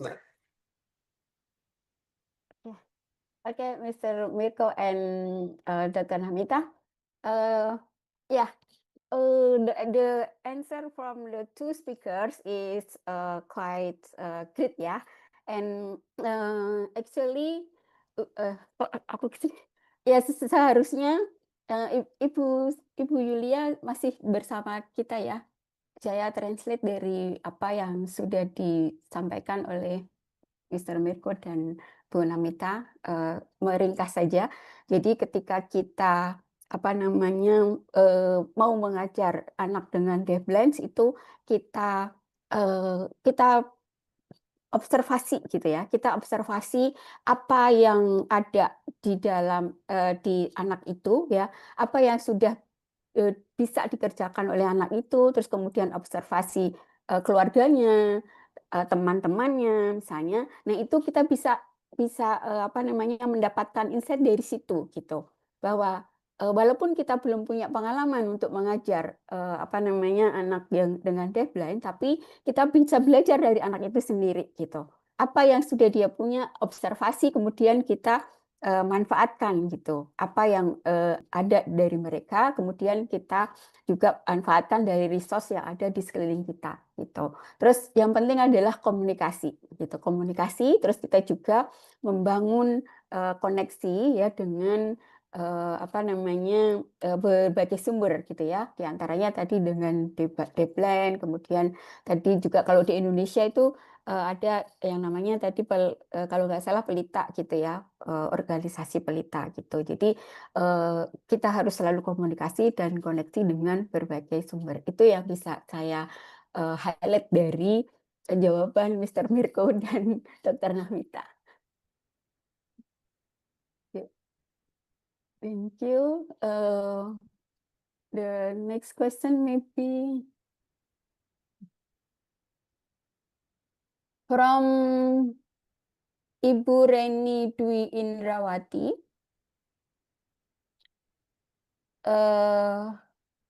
Saya izin bertanya bagaimana tips untuk mengajar anak.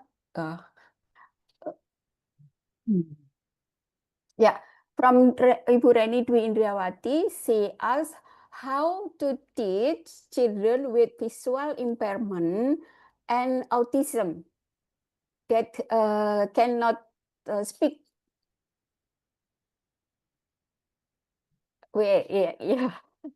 How to teach children with visual impairment and autism, and what the most urgent to be learned first from the teacher, from teacher inside. From the teacher inside, how the most important to do first to teach children with visual impairment and autism and like that. Iya, keluarkan saya karena sebenarnya saya bantu di sini tanya jawab ini. Oh, okay. Yeah, when you can translate more. I'm still muted. I cannot go to the main page. I have to wait for the. Sudah Bu, sudah di. Oh, sudah. Okay. So yeah, well, basically the question is like how to teach children with MDVI, visual impairment with autistic. Mirko, can you hear me? Okay. Yes. Okay, good. That's how I understood the question. So it's a question about MDVI, but especially about the combination of a visual impairment and an autistic condition, wherever on the autism spectrum. Is that correct? Yes. Yes. Okay. Well, maybe I begin this time and Namita follows me. It's also a very big question, of course, because as we talk about deafblindness as being a spectrum, there are so many different children that share the condition of having to live with deafblindness. The same goes for autism. Autism is a spectrum disorder, so you also have there very different conditions. And of course, the combination of a visual impairment, which also can be diverse. The combination creates something that will call you for, first of all, for looking exactly at the possibilities, the needs, the circumstances this specific child is living in. And then you will need to give an answer to those needs now.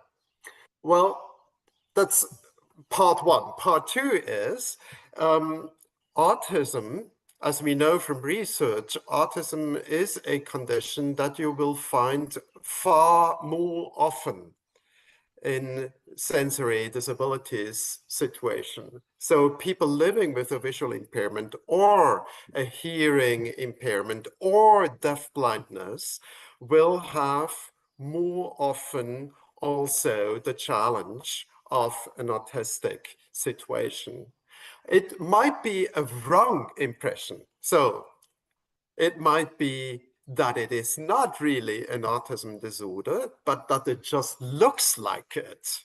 And that goes especially for deafblindness, because deafblindness is a challenge of communication, It's a challenge of perception and information. It's a challenge of interaction. And all those challenges you will find as well in autism. So what looks like autistic, like, for example, flapping your hands and producing a very nice impression with the sun or light, it's wonderful. I could go on for millions of years like that. No, that might actually not be autistic, but a very innovative play of a child living with deafblindness. So you might be wrong with this autism, you might be right, we don't know it, but it just certainly looks like it. And the first step is to connect with this specific child and its circumstances, and then begin to work. And the work is not really different. The work is follow the child, introduce structures and rituals that makes this child secure, feel safe in its surroundings, and make it a possibility to anticipate this child, what you are offering, what kind of game, what fun interaction you're offering, to move step by step forward in the direction of learning and communication. So that's my first answer, and I give over to Namita. Okay. Oh, one second. Mirko, that is very long. I do not really know how to summarize that. I wish I am as smart as AI actually to be able to summarize all of them. But let me just take the shot. Jadi yang paling penting adalah Ibu tadi yang diingatkan oleh Mirko adalah yang pertama kita mesti mengingat tadi yang disebutkan oleh Mirko sebelumnya dan juga Namita bahwa anak-anak ini juga sangat kompleks. Jadi mesti melihat juga tentang kombinasi dari keadaan mereka, sensorinya maupun yang lain-lainnya. Jadi jangan lupakan tentang strategi-strategi tadi yang sudah diajarkan oleh Mirko maupun Namita sebelumnya. Yang kedua, Mirko juga mengingatkan bahwa kita ini seringkali ada kesalahan gitu ya untuk memahami bahwa anak-anak dengan hambatan penglihatan atau tunanetra itu juga ada kecenderungan untuk memiliki permasalahan di komunikasi, sama juga dengan anak-anak dengan autistik. Anak-anak dengan autistik juga memiliki masalah dengan komunikasi. Dan juga diingatkan juga bahwa pada anak-anak dengan tunanetra yang masih memiliki penglihatan sedikit, seringkali misalkan mereka punya gerakan-gerakan tertentu yang mirip dengan anak-anak dengan hambatan penglihatan. Misalkan seperti mereka menggerakkan tangannya di depan mata gitu ya, dan itu kondisi itu hampir mirip karakteristiknya dengan anak dengan autistik yang memiliki gerakan-gerakan stereotip. Oke. Dan anak tunanetra juga kayak gitu ya, dan seringkali adalah bahwa ini menjadi diagnosa yang salah karena ada anak yang hanya tunanetra saja tapi kemudian juga dilabel sebagai punya autistik, padahal tidak selalu seperti itu gitu. Dan juga memang ada anak yang punya autistik dan sekaligus tunanetra, tapi kita diingatkan harus hati-hati nih, ini apakah anak dengan tunanetra saja yang masih memiliki setiap penglihatan dan dia menunjukkan gerakan-gerakan tertentu, atau memang ada masalah autistik. Ini mesti clear di sana. Yang berikutnya adalah diingatkan untuk apapun membangun koneksi, lalu kemudian untuk memulai dari ketertarikan anak itu menjadi sangat penting. Kurang lebih seperti itu. Mirko, I think I try to be as smart as AI. What I could answer. Okay. Nami, do you want to give them some just tips a little bit, or should we move? I think what should we do? I don't know that I have any great wisdom to add. I completely agree with Mirko that it is often misdiagnosed. But I also want to add that think about what you would do. What is the difficulty of a child with autism? They are very similar to the difficulties faced by children who are deaf.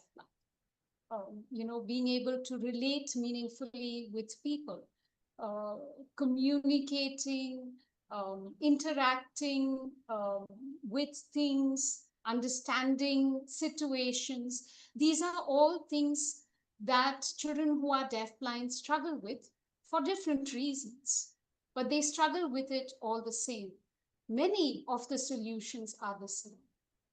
Many create a good structure, help a child understand, anticipate that structure, right? Recognize what supports a child to participate and what distracts or upsets a child, and use that as a primary way to make a connection. I can go on, but I won't. So I think bottom line, what I'm trying to say is that don't let one strategy, we use specs with children, we use pictures because they are visual communicators. Don't get stuck on a strategy that you associate with a disability. Instead, watch the child. Right? So Okay. that's my my quick response, Weni. Oke, Then I ya, stop. jadi quick but it's very important ya. Oke, jadi Dr. Namita tidak akan memberikan banyak lagi tambahan, tapi juga meng-highlight, menyetujui tadi yang dikatakan oleh Mirko bahwa tentang kesalahan diagnostik itu seringkali terjadi untuk anak-anak dengan hambatan penglihatan tunanetra maupun autism. Tetapi yang perlu dilihat adalah bahwa anak-anak dengan masalah autism dan anak-anak dengan deafblind itu memiliki permasalahan yang mirip, yang hampir sama. Dua-duanya memiliki permasalahan dalam komunikasi, dua-duanya memiliki permasalahan dalam interaksi, ya, dua-duanya memiliki permasalahan dalam memahami sesuatu secara bermakna. Dan kalau kita berpikir dari itu saja, kalau mereka punya masalah ini, apa yang mesti dilakukan? Jadi memikirkannya adalah sesederhana itu, dan kemudian juga tidak stuck atau tidak hanya berhenti pada satu strategi saja. Misalkan dengan kalau dengan anak dengan autism, oke, cukup dengan PEC saja atau komunikasi gambar, atau cukup dengan satu strategi yang kita kenal. Tidak, tapi harus melihat betul pada anak ini, observe, pahami, observasi, dan kemudian mencoba dan tidak stuck dengan 1-2 strategi saja. Pastikan bahwa hal-hal yang menjadi kesulitan mereka itu menjadi fokus dari penanganan. Kurang lebih seperti itu. Oke, I think Ibu Weni, I can see Helen has had her hand up for a while. Yeah. yes, Yeah. yes. Maybe So, two more questions, yeah, because the time we still have 5 minutes. I think it's enough for more question. okay, so Okay. maybe Helen first, yeah, Yeah. then please. Please, Helen, second for your question.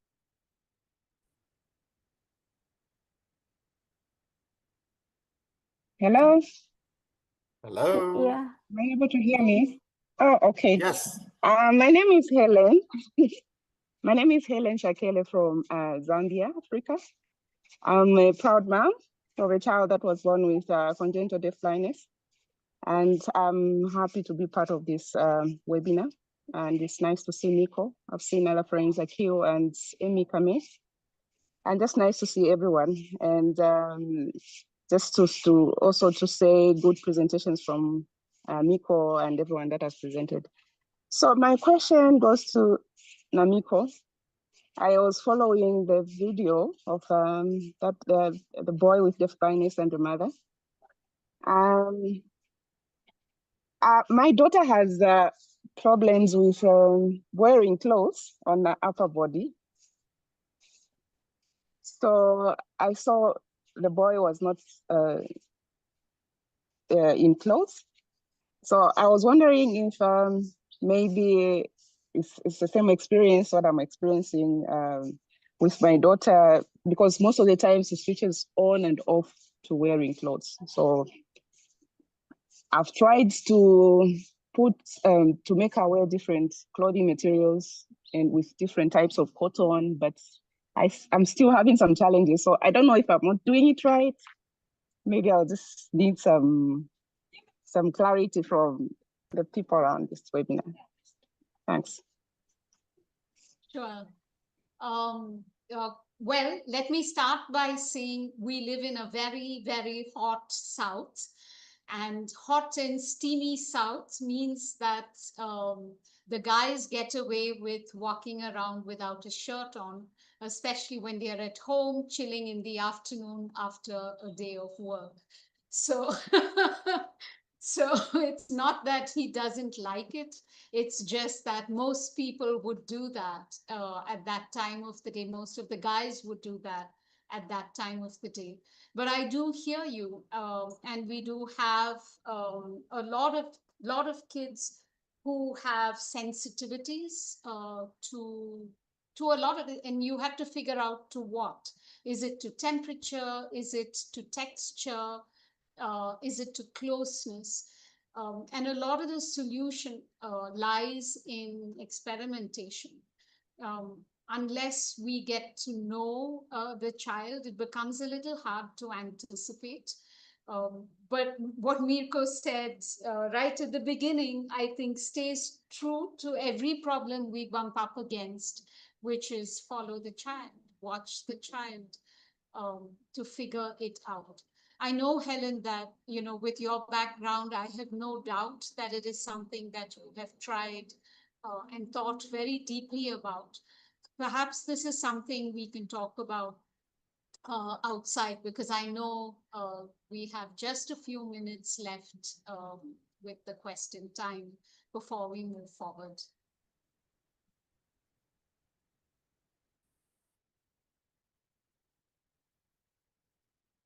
Okay, I actually already put it in the chat group if people want to know what is the conversation about.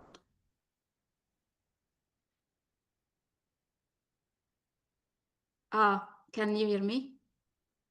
Yes. Ya, so untuk yang lain pertanyaan tadi saya udah taruh di chat. Silahkan kalau mau mengetahui tentang apa tadi yang dipertanyakan dan jawaban dari Namita. Oke, Bu Atmi, you can continue. All right.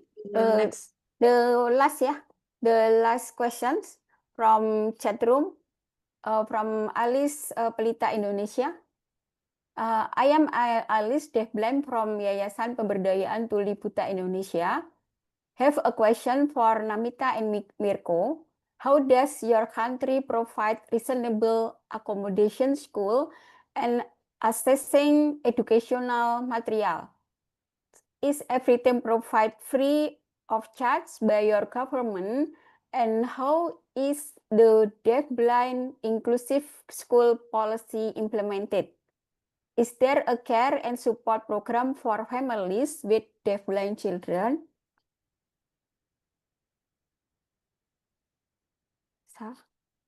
Should I start, Mirko?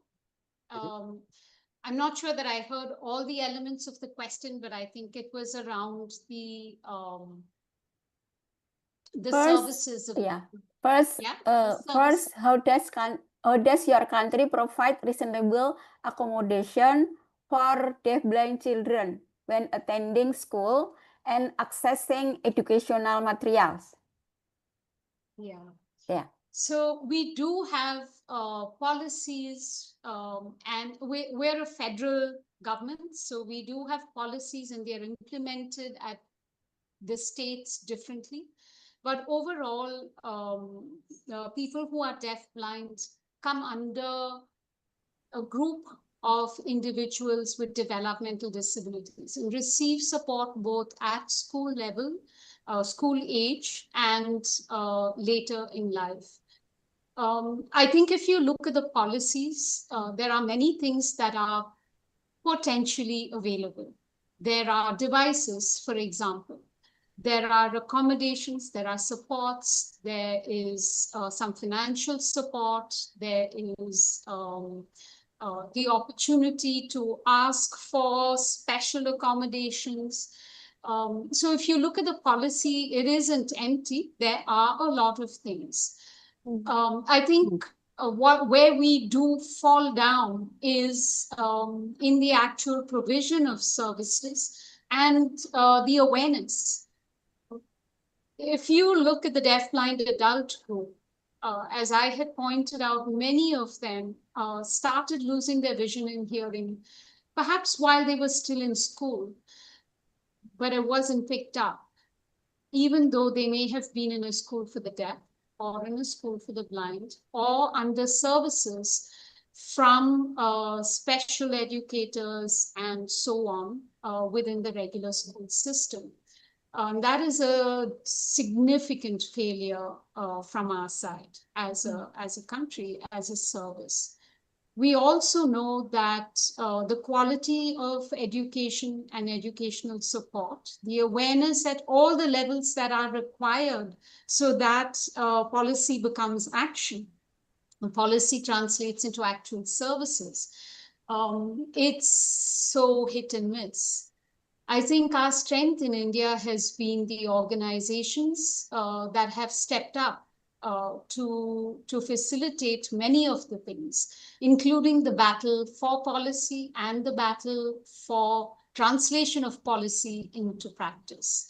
I know that in the audience we have Akhil Paul, who's perhaps been one of the most visible and successful advocates for the deafblind community and for the education of people who are deafblind across our country.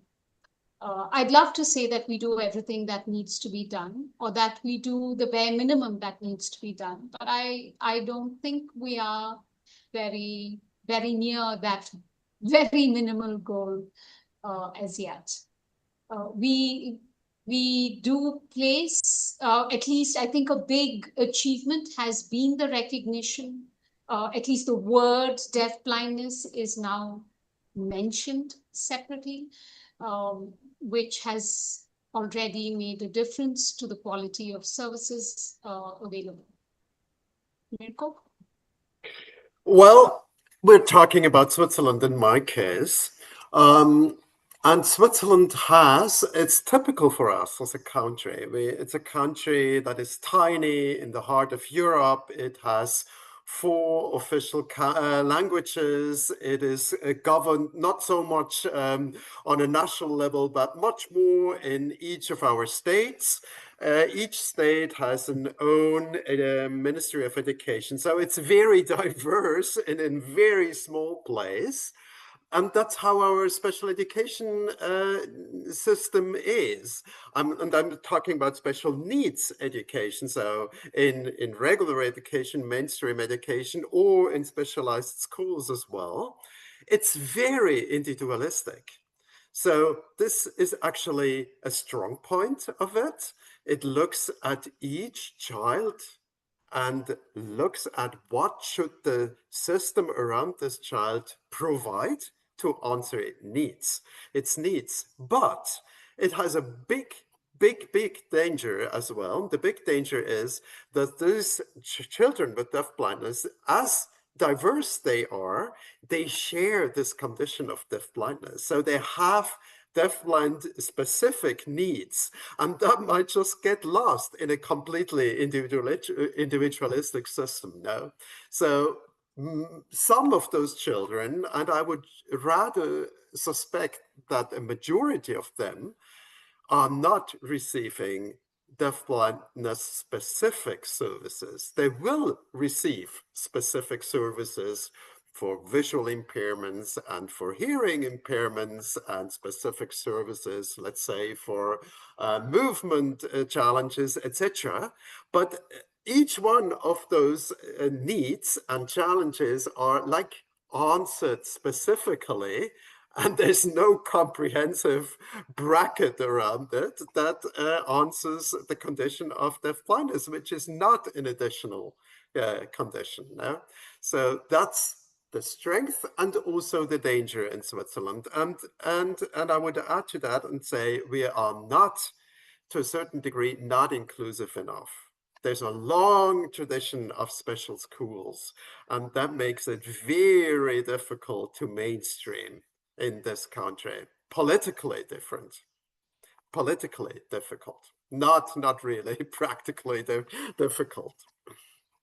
So you see, also in Switzerland, there's a lot to do all over the world, I tell you. Okay. Winnie already translate the chat room, yeah.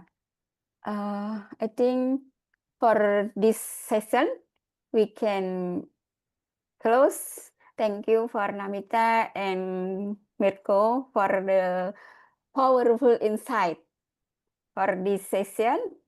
And from systemic reform to family and child-centered practice, you remind us how critical is to act with empathy, strategy, and inclusion.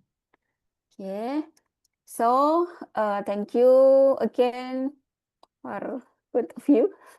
And the time I give to MC, Bu Fatma, please.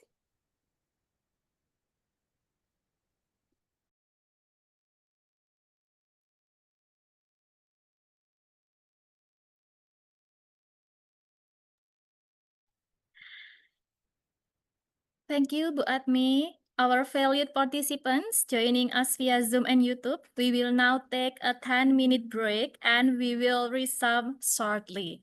Thank you for your attention.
We are honored to have Dwiki Handoko from SLB Helen Keller Yogyakarta share his experiences as an individual with deafblindness.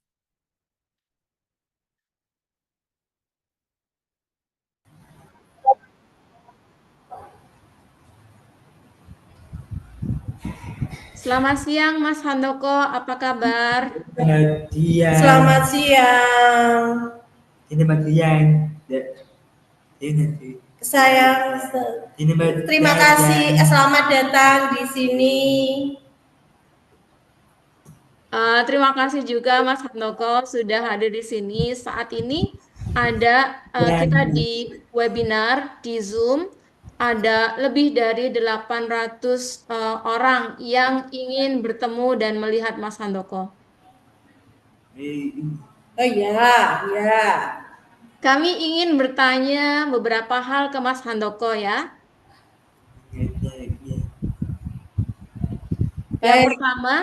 Yang pertama, kegiatan Mas Handoko setiap hari di rumah maupun di sekolah ngapain aja? Sekolah apa saja? Di rumah saya kegiatan saya tidur,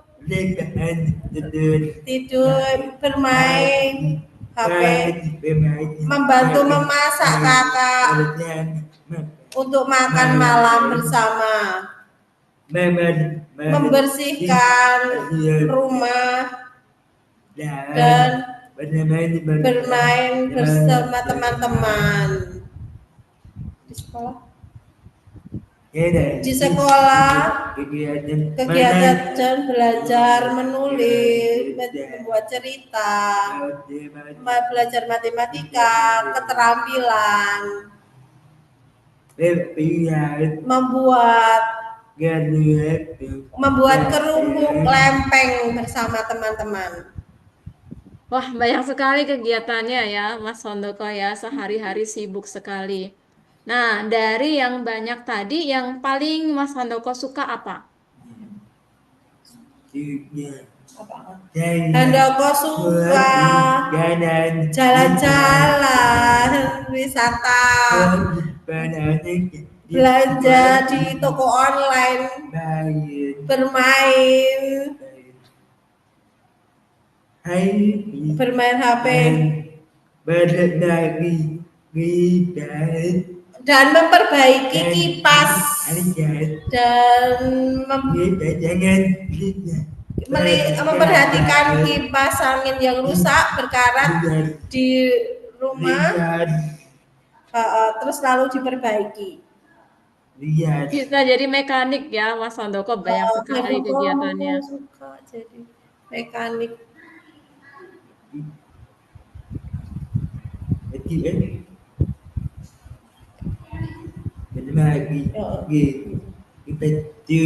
Suka memperbaiki kipas. Oke. Nah, dari semua kegiatan tadi yang disebutin, yang paling susah apa menurut Mas Handoko? Yang sulit ngobrol, mama bekerja terus, selalu membersihkan kebun, karena kebun saya luas sekali. Oke, jadi ngobrol dan membersihkan kebun yang luas itu sulit ya, Mas Handoko ya. Iya. Nah, sekarang apa sih yang paling membuat Mas Handoko bangga pada diri sendiri?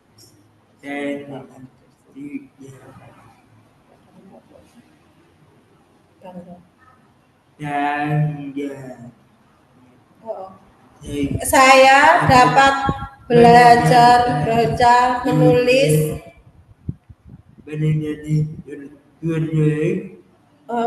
huruf, matematika, bahasa isyarat, baik CB maupun Bisindo, bahasa Indonesia, juga dapat keterampilan,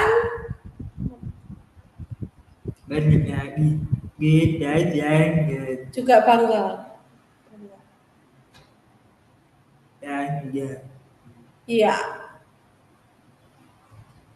Oke, baik, terima kasih. Nah, sekarang ini agak susah ya, Mas Handoko ya. Ada nggak yang pernah memperlakukan Mas Handoko nggak enak atau bikin Mas Handoko susah di luar ataupun di mana saja?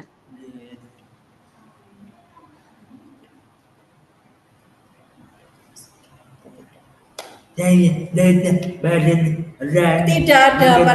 ada orang yang membuat dia sedih karena semua orang baik kepada Handoko.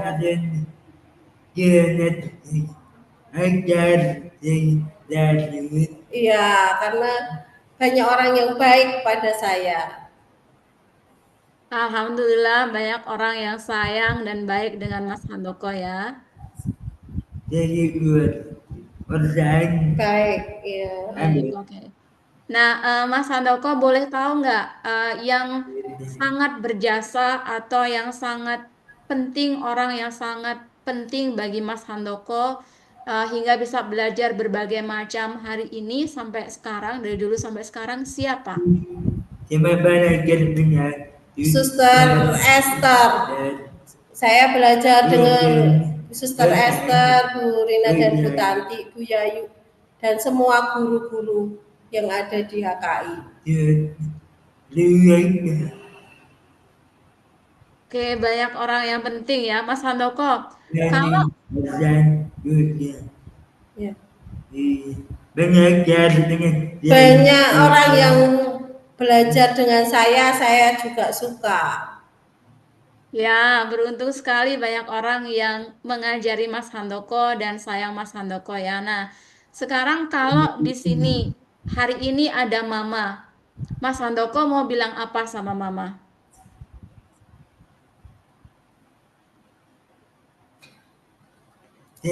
Saya Mama, terima kasih Mama sudah menyayangi, mencintai saya, merawat saya, memberi saya terus.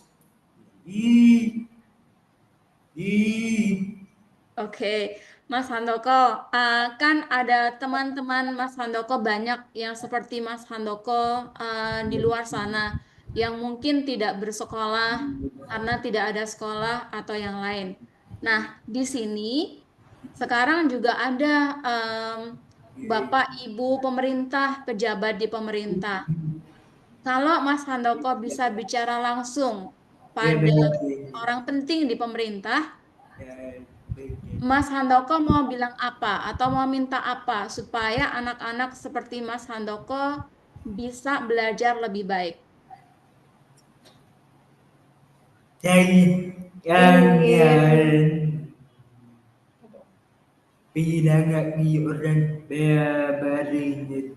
ingin bilang ke orang pemerintah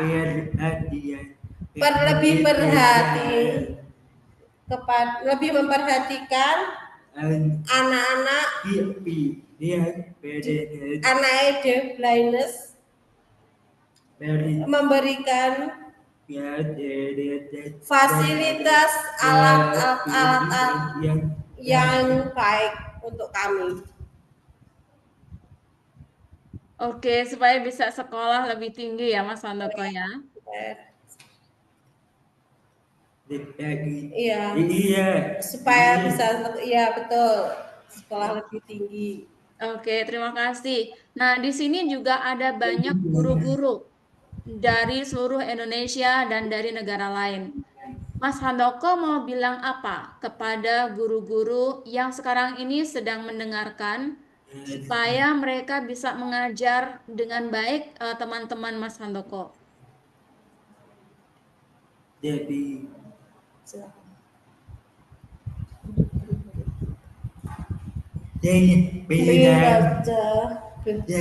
Untuk semua guru-guru harus mengajar anak-anak deafblind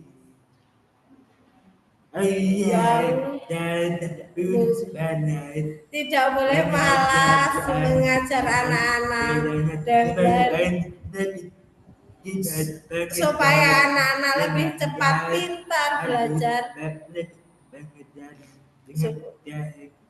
dan berkembang lebih baik. Oke, terima kasih. Nah, sekarang pesan Mas Handoko untuk teman-teman lain yang juga deafblind apa?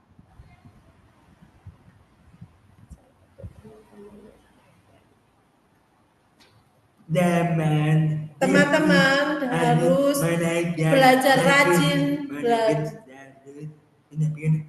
tidak boleh malas belajar, harus menolong orang supaya cepat pintar, semangat, supaya tetap menjadi anak hebat.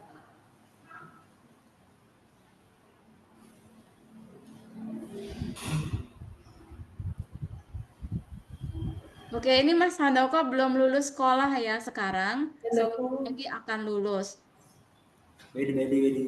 Iya, Mas Handoko sebenarnya pengen kerja apa atau apa yang diimpikan setelah lulus nanti? Saya mau bekerja, cari uang banyak, membuat rumah bagus, dan beli mobil yang bagus. Amin. Kerja apa?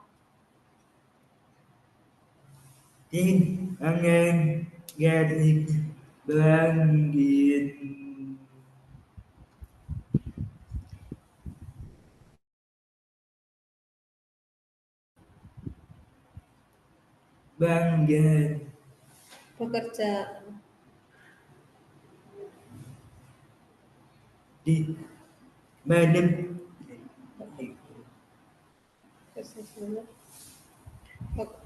yang kiranya berarti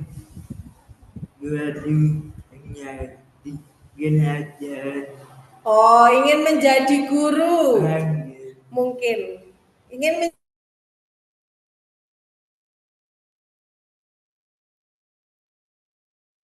ingin menjadi guru.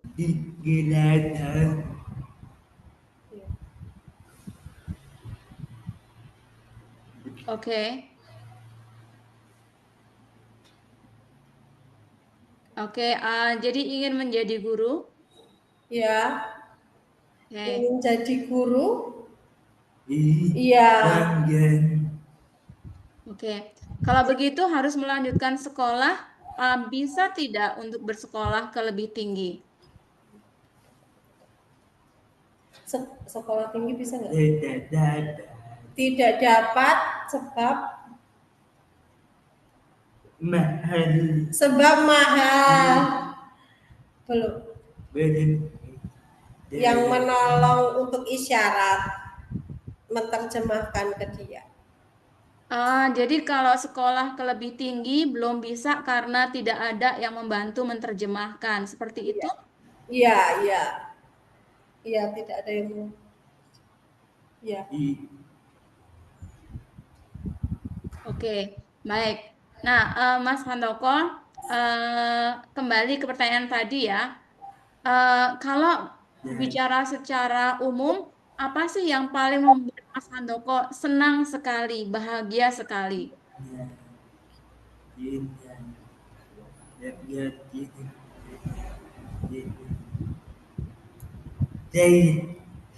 Senang jalan-jalan yang wisata.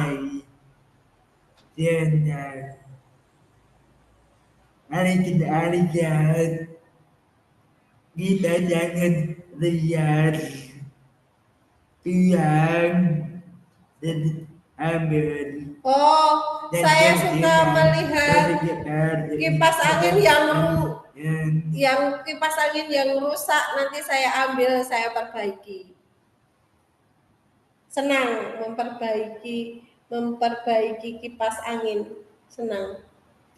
Bangkit kita. Oh, saya senang untuk membengkel kipas, saya paling senang. Dari kita biar. Iya. cari kipas-kipas yang rusak, saya perbaiki. Saya Oh. senang itu. Oh, oke, wah hebat sekali ya. Ada banyak yang bisa dilakukan oleh Mas Handoko. Semoga yang tadi disampaikan banyak didengarkan oleh semua yang ada di sini ya, Mas Handoko ya. Nah, ada yang ketinggalan Mas Handoko satu lagi. Tadi sudah mesankan ke pemerintah, kepada guru. Nah, satu lagi kepada para orang tua dari anak-anak deafblind yang lain. Apa yang Mas Handoko mau sampaikan?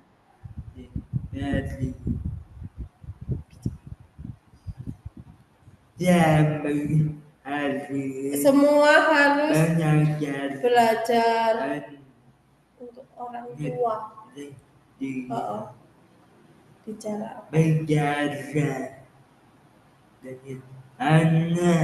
Bicara dengan anak deafblind supaya anak pintar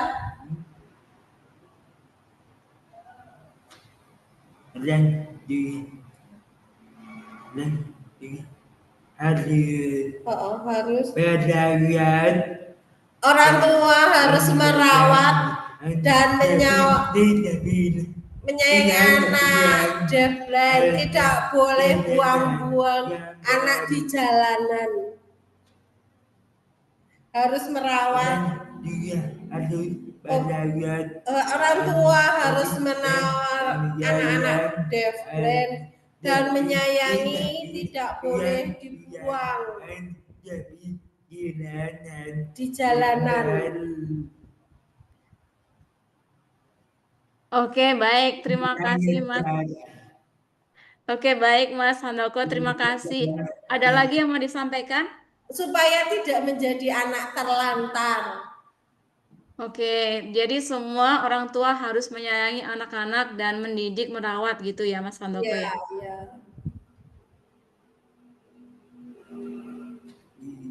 Iya. Oke, ada lagi sebelum kita tutup, Mas Handoko, ada lagi yang mau disampaikan?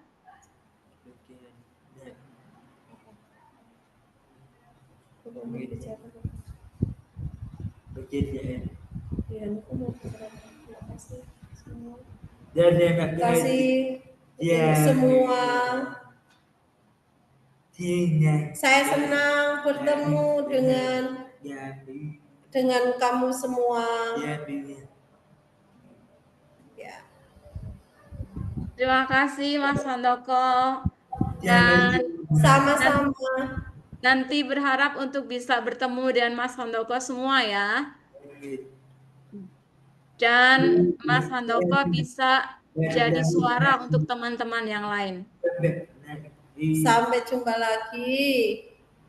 Ya, dapat menjadi bicara. Iya. Terima kasih. Selamat siang. Terima kasih kembali. Selamat siang. Hati-hati.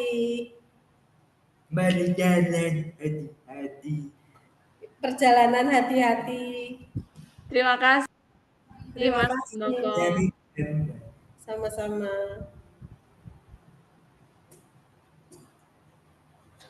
Touch us deeply. We remind us that every voice, no matter how it expressed, holds power. Thank you for the courage and honesty you brought into this piece. We now move to our final speaker, someone who has long experience to supporting children like Handoko, Weningsih Kamins. Ibu Weningsih Kamins is an education specialist and founder of Mitra Inspirasi Pendidikan Indonesia, MIPI, where she currently serves as director. She has over 2 decades of experience in the field of deafblindness and multiple disabilities, with a strong background in program development and teacher capacity building. She has worked with both national and international organizations such as Helen Keller International Indonesia and Perkins International to support children with complex needs and their families. Currently a resident expert at Semeo Sen. She believes that all children are precious and have potential to learn and grow. Ibu Weningsih will have 35 minutes to share about the current condition of services in Indonesia and how we, all of us, can contribute to collective action nationally, regionally, and globally. Let us welcome her with open hearts. Thank you, moderator. Okay, it is very honored to be here, to be in front of a lot of experts in the field of deafblindness. Now I really feel small to be to have here. I have many people that I know for a long time. So good afternoon, good evening. Good morning, maybe for some of you, wherever you are. I really appreciate of your presence today and support this initiative to really think about children who are often being left. So I really deeply appreciate for your time. For some of you have to stay awake whole night for this session, and hopefully that your presence and your contribution will be really change the life of children with disability in Indonesia, in our region, and probably in other countries who are some of the representative came today. So I really hope that you still with me. I know that we lost some people from the first when we just started, and now, and I know that it's getting late, and it might be so tired for some of you. But I really hoping that you will stay until the end, because this is not only presentation, but I really we really hoping that we can do something together, make the commitment and acting together in the end. So please just stay with us until the end. We really see in every classroom that sometimes we imagine there are children who still don't see, don't being heard, and also don't plan for. And today, from the morning, from the beginning, we give them space.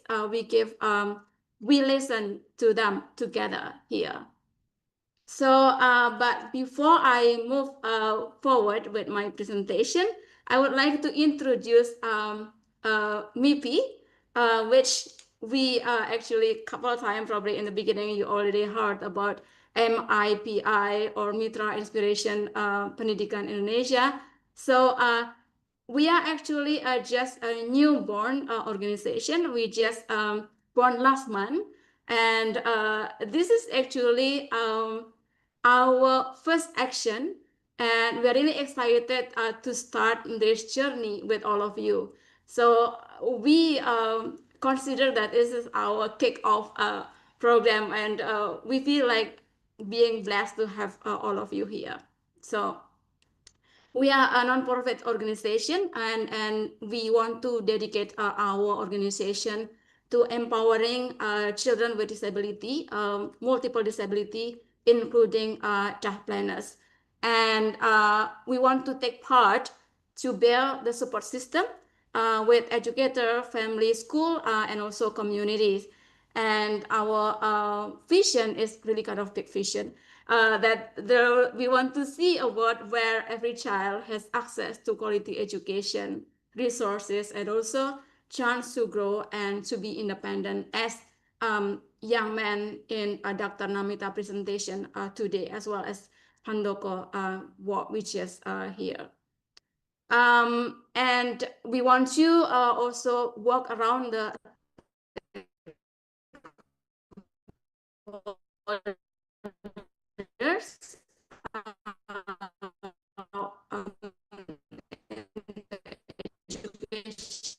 like school, family,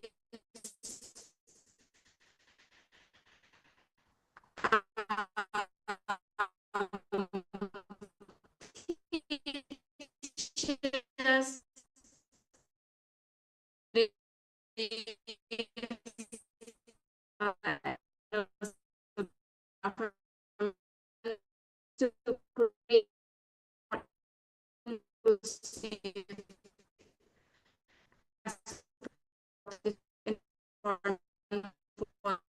children with disability.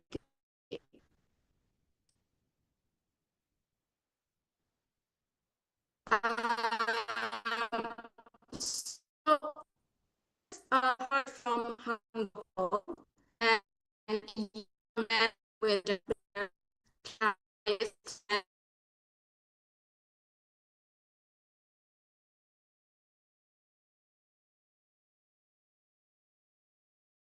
Okay, I am sorry for this trouble, this connection. I'm back here right now. So where we were?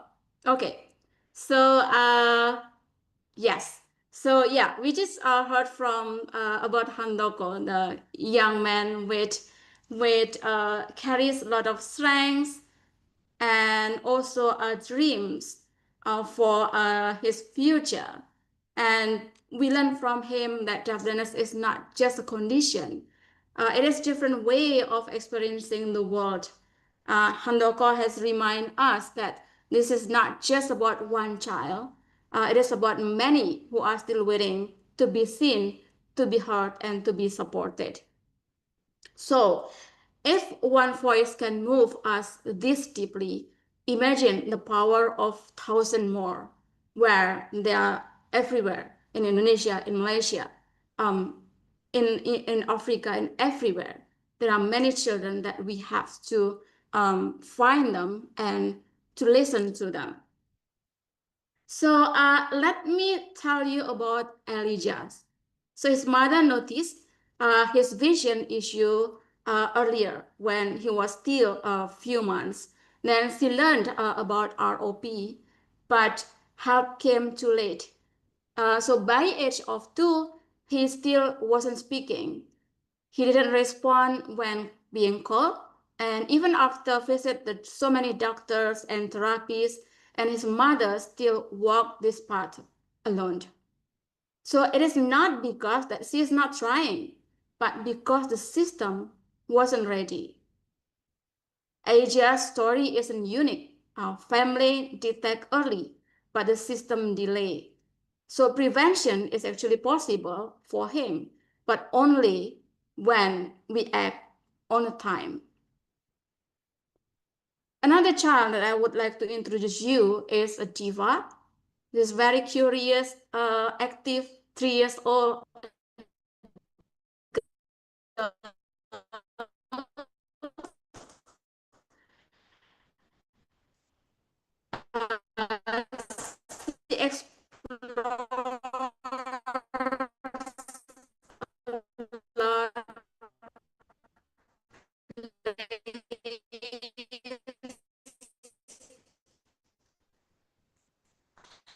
Times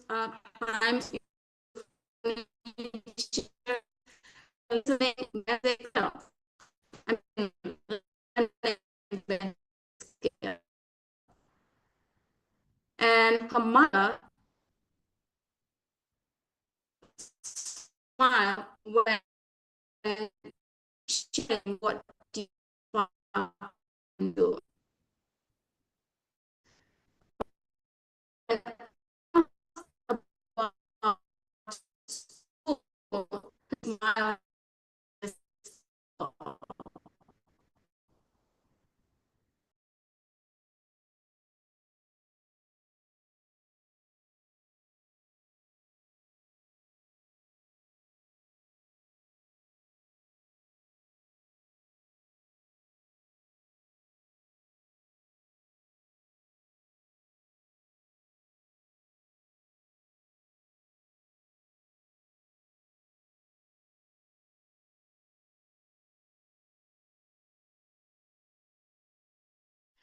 Oh my God. So this is the feel when you live in the third world countries. I hope you're still there. Can't everybody hear my voice? Yes, you're audible now. Thanks. Oh, thanks God. My God. So you know how it feels to be not be seen, not be heard, really. I just experienced that. Okay. So yeah, so back to maybe it's not necessarily to spot me because I do not know if this is really affected to my connection. Okay, so back to Diva. So the mother was really worried about how she will build the connection to others and also express herself. And this is the main thing. And also that there are many families actually asking the same thing. It's not only for Diva mother. And let me also show you some good practice in the school in Indonesia that show us things are possible. Children go shopping, cook their meals, and also plan their days. In the real, they learn about real lives and also gain the communication, confidence, and also independent. The school didn't say we are not ready. Instead, they really started by asking, what does the child need to learn? How can we just adjust these tools and the classroom, the schedule, the curriculum, and how the children can belong? There's another student in the different school. He writes his weekly schedule, his shopping list. He even emails his teacher. His deafblindness doesn't really stop him for learning. So this school and teacher listen and recognize the child uniqueness and focus on the strengths. They also value family voice and believe in working them with as a team. So across Indonesia, and I believe in other Asian countries as well, Africa as well, and other countries who are right now belong, there are many children, or there are many good examples, good practice in the school from the dedicated teachers and also inclusive classroom and creative approaches, but they're still too few for the children. Handoko friends, Elijah and Diva are waiting for us to include them. So what are the challenges at the school at the moment? So we see that some schools are doing good, but there are some schools that still struggling. Many teachers have never received training on how to support deafblind students, and their lack of resources also support, and also of course is their confidence. Many have the low expectation, not because children cannot learn, but because we assume that they can't learn. Transition planning is real, and many students graduate or just left the school without a plan. So this is not just a resource issue. It is a mindset issue, and it is a system issue. And it is time we face that together. We need more schools that are willing and ready to support children with deafblindness. Deafblind children grow up, and when they do, what awaits them? Some become deafblind later in their life and lose their job, friend, routines, and connection. In this webinar, there is our friend from Pelita who experienced the same situation. They wait for others to read the messages came to them, explain the news, or guide them, but it doesn't have to be this way. Handoko could have continued school. He could have become a teacher as he wished. He could have lived with dignity, only if we prepare them. So a person with deafblindness can live with purpose and independent. We heard about Zamir earlier from Dr. Namita, and also Pradeep. They are inspiring living story who broke the stigma that deafblind is too difficult to teach or to train. Support them to be success is possible, but only if we prepare them early. Without life skill, supporting system, and also inclusive opportunity, they are left behind and will be dependent to others, isolated and invisible. And we can start to building it one student, one school, one community at a time. So what we are facing right now is really a systemic barriers, lack of early intervention and child finding, just like Elijah. Schools are not yet ready to serve children with deafblindness. Teachers lack of training, resources, and support. Expectations are low, it's too low, and even like underestimate. We do underestimate to our students. We have lack of adaptation and assistive tool and technology in the classroom. We know that Dr. Namita, a student, he even accessed the technology which make possible for him to be connected to the world, even he is living alone. No clear path after the school, no transition planning, and families feel alone with little or no support. We have a lot of great policy everywhere, and sadly, many are still on paper and weak for the policy implementation on the right of these children. Also, that limited or even no training on the deafblindness in the teacher education program. There are many universities offering the special education, but it's very, very small who actually deliver the topic on deafblindness. So what we can do must here, we as a community coming to this webinar, we are not powerless. We can save this trajectory, but we know change won't happen by accident. It takes intention and also action. It starts with belief in each child and each possibility. We need teachers who believe and keep learning.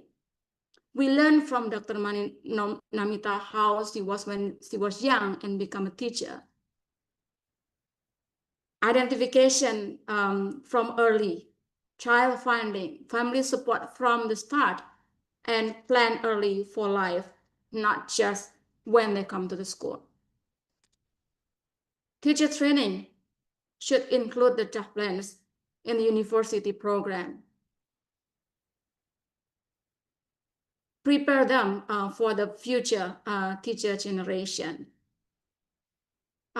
We need the more research in the university and the deafblind best practice education and also social inclusion. We need to build the inclusive school, implement the child-centered curricula, and also provide the adaptation and assistive technology for them. Plan for life, work, independent, and belonging after school.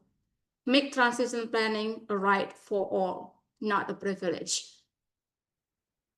We need to support the families and to make sure that no one should walk this path alone. Involve the family as equal partners. We need to implement the policy, turn to the rights into the real action, and policy that support the long-term inclusion. Strengthening the community so no child is left unseen and unheard. And we need the community that walk beside the family. So each of us has a role. Together, we build this bridge. So what should we plant?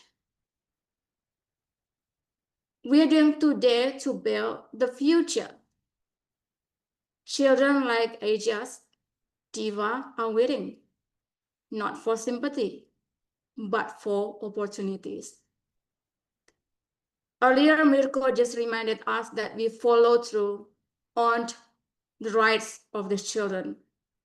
I mean, we haven't really followed through all the rights of the children, but we actually can fix it. But only if we want and if we work together and if we have enough commitment for this journey. And sadly, we cannot wait for any longer. Children with deafblindness in Indonesia and across Asia and even everywhere, they deserve to be seen, to be heard, supported, and also celebrated. Today, MIPI invites you to join hands with us. Not just to talk, but to move. Not just to listen. Not just to listen, but to build. We are calling for a national and regional community that listen to the voices of the children with deafblindness. A shared commitment to learning together, planning together, and taking action together. Maybe we should do the brainstorming event. Maybe we should build a community, even like virtual. We know that we have the community. We know that here we have Dr. Namita, we have Mirko, we have Mr. Akil Paul, we have many children. We have a friend here from Japan, from Africa, from the whole country in Southeast Asia. We have power, but we have to do and have to do it soon. So let's create a future where no child with deafblindness is invisible. A future where every child is recognized and supported and given the opportunity to thrive. To all experts and educators and advocates here in this webinar, your experience and expertise is really valuable. Your support is needed. So please help us to build the movement that shows the world we do not leave our children behind. So please join us and stand with us and help us to build our roadmap together for the children. We would be really happy to invite you to join with you, discuss more about this, and do follow through after this webinar. What things that possible for us in the region, in Indonesia, to do something together. Here is our website, and here is our email, and it probably I will come or just drop some email to you as the follow through of this webinar. Thank you so much. Thank you so much, Ibu Weningsih, for the inspiring to collective action. Now we would like to open a floor question. We invite participants to submit their question through the chat or raise your hand. We will take as many as time allows in the next 15 minutes. So from the Zoom, we have Bapak Fandi. Bapak Fandi from SMKN 1 Ngasem. Please, Pak Fandi.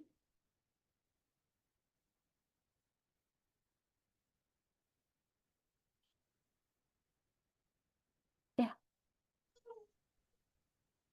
Pak Fandi masih di mute. Okay, thank you very much. Good afternoon, everyone. Introduce, my name is Mr. Fandi. I'm a counseling teacher from SMK Negeri 1 Ngasem, East Java.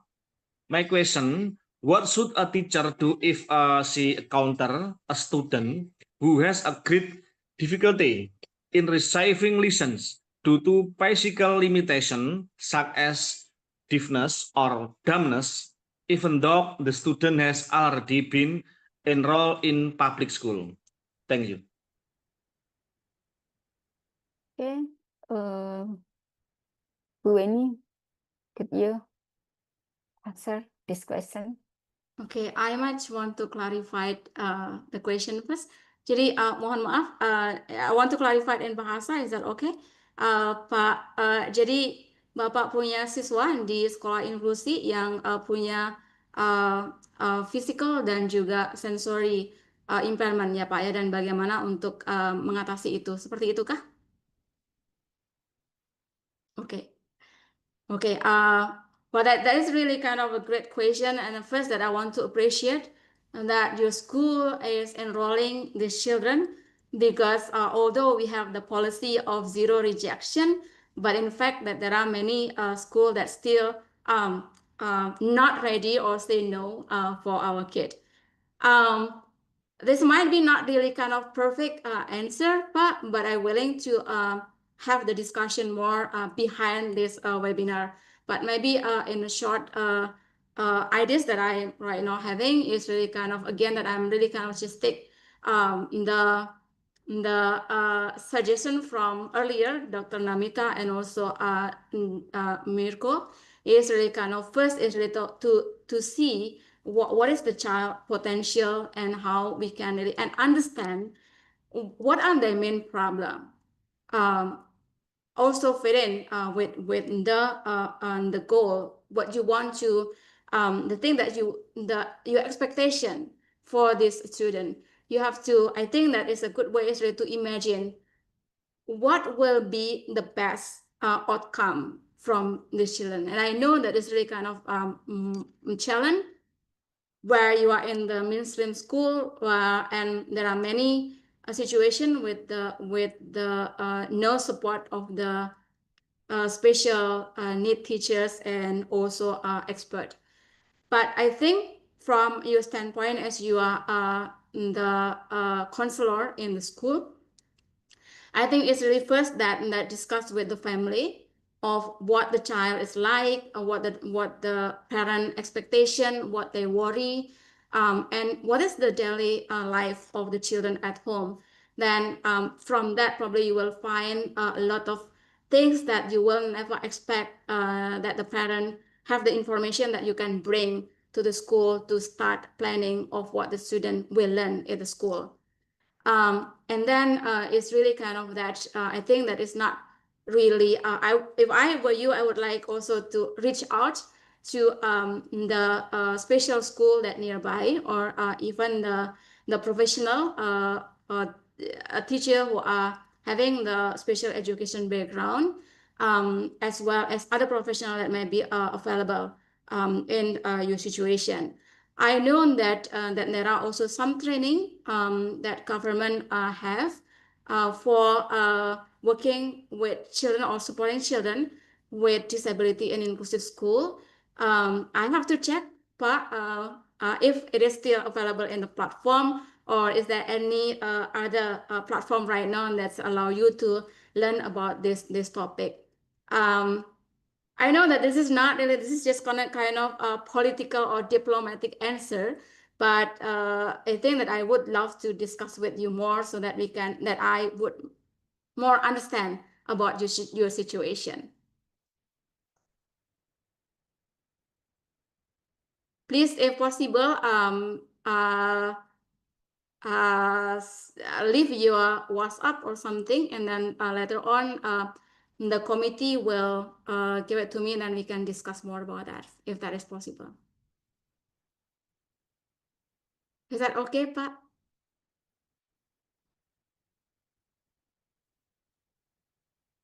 Thank you.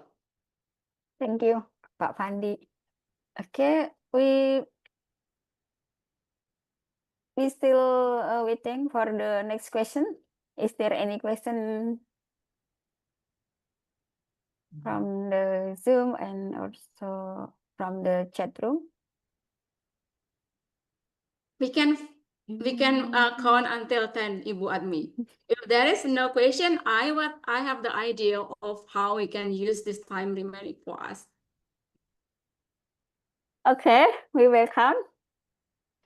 We just implement like when we work with the children with deafblind, before we really kind of if you want to ask the children to do something, we have to wait for a certain time to see the response. So we will try to stimulate and try to implement that strategy at the time.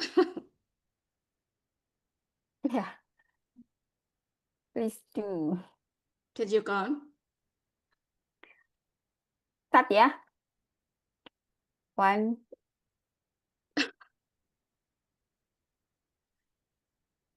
They, 2, they might be tired.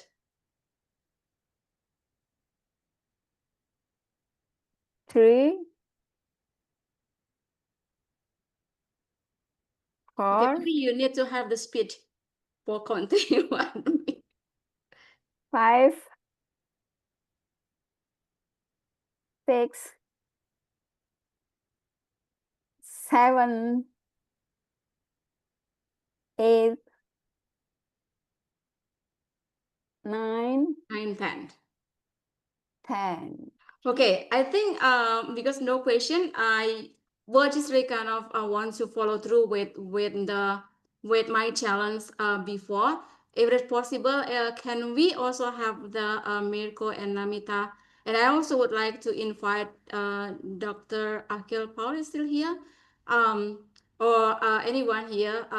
What should we do right now after this? I was really kind of challenge and also inviting for us to have real action after this webinar for children with deafblindness.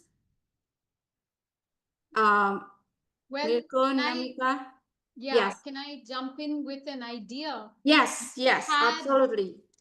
You had several questions on your slide. Should we have annual meetings? Should we engage in research? Should we do more seminars, etc.? I wonder if you can put that as a question and have participants vote, perhaps, because without the larger community joining us, it's just the same people who already work who will come back together. But what we really need for impact is an interest in the larger community. So let's perhaps make that Excellent, into a poll excellent. question and have people vote. Yes, let's do that. That's a great suggestion. So can we type somewhere like or is there let me okay, how we do this? Who does have a poll option? I think whoever is the admin can put it as a poll and people can just vote. Or we can just ask the question and have participants say yes, no. Yeah. So what about if like now we give the first question, yeah, and probably we should not put in the spotlight so that we can see everyone more. So can we remove the spotlight and then bisa dihilangkan saja spotlightnya, so kita bisa melihat seluruh partisipan. So we want all the participants help us to vote to answer by raising your thumb or just click the thumb if you agree, if this is something that important we have to do, right? Jadi kalau kita mau vote, kalau misalkan ada pertanyaan yang kami akan lempar, kalau misalkan itu dianggap penting, kami minta untuk ada jempol ke atas. So we have to observe. Namita, please help me, and everyone, please help me. Like how many, is it? The deafblind teacher always being very creative, right? So that's how we do.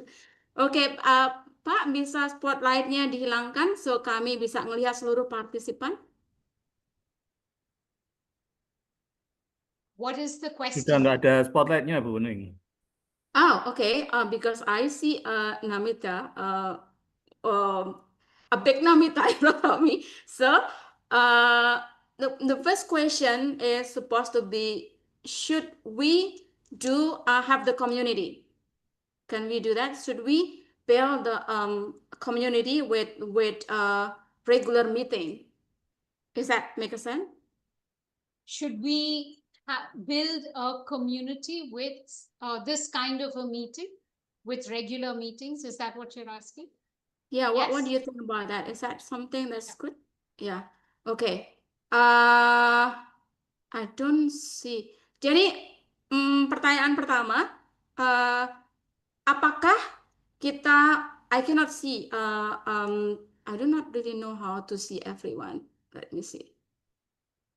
Click View-nya view, dirubah, click Bu. view Okay, and gallery. View-nya I see the gallery. gallery right now. dirubah. Oke, siap-siap. This is our game. Oke, pertanyaan pertama, apakah meeting seperti ini itu diperlukan? Is the community like this is important for all of us? Yes. If yes, please just give a thumb or click the thumb in your button. We will keep 3, saying like 4, anybody can help 5, us on 6, the committee or 7, something. 8, 9. Hold, tahan. We are trying to count. Very difficult. Maybe we can answer in the chat, yes or no. Oh yeah, that's good idea. Yes, good idea. So jadi answer di chat yes, yes or no. Karena kalau kayak gitu nanti kita ada historinya. So if you answer in the chat, then there is history, right? So the committee will work on that. So the first question is, do we need this meeting, like a regular meeting, to be, like this? Is it important or not? Yes or no? If yes, just please type.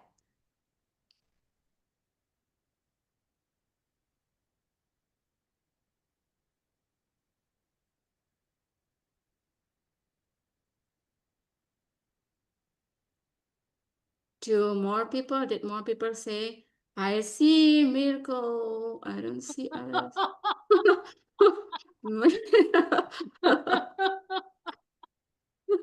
Okay. Halo, bisa ketik ya, tidak. Where is my team? Like, I don't see my team. Like, oh, okay. People say like, I Your cannot. team do is that. tired. They don't Yes. want any more meetings. Yeah. Okay. I think some people actually say make a thumb, but they cannot. They don't have the access to the chat. I see. I've counted. We have 10. Okay. Yeah, Helen gave that support. Thank you, Helen. I see Helen. Say yes. Yeah, we had 10 thumbs up, 11. Okay. We have 2 thumbs up. Okay. Tahan. Hold on.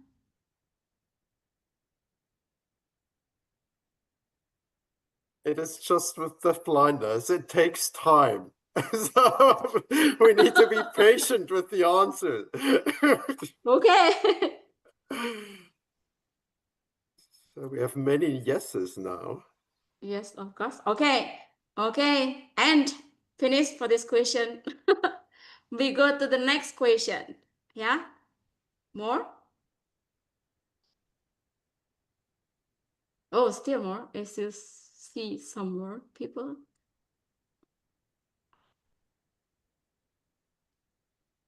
Where are the people who I know?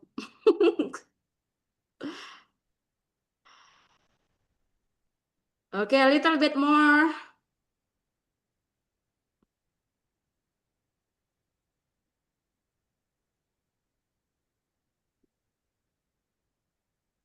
Okay. Should we move to the next question?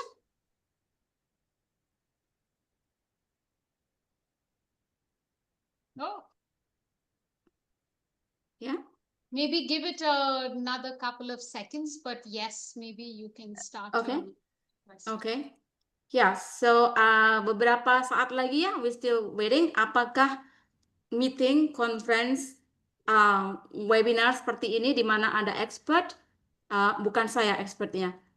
It's not me. It's not me the expert, but it's Namita, Mirko, and maybe somebody else come. Is it important for us?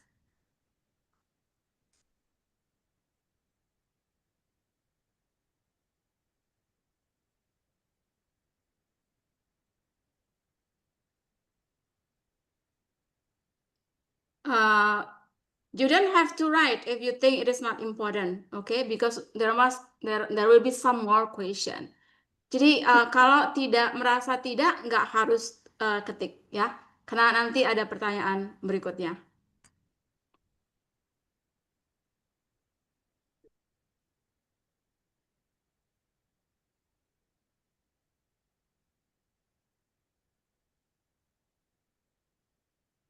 Oke. Oke, pertanyaan kedua. The second question. Apakah kita perlu untuk membuat penelitian-penelitian di sekolah atau di masyarakat untuk anak-anak deafblind? Which is kalau ada penelitian berarti ada praktek baik. So the second question, okay, I will start with the second question so that we can identify if it is first or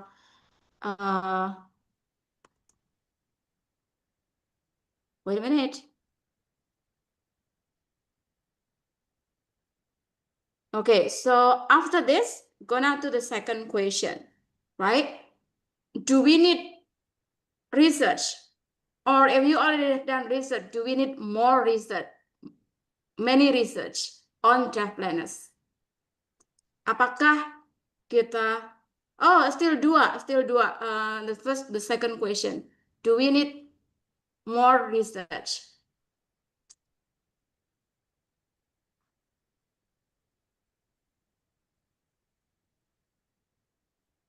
This question has consequences. If they say yes, they have to do the research. Good.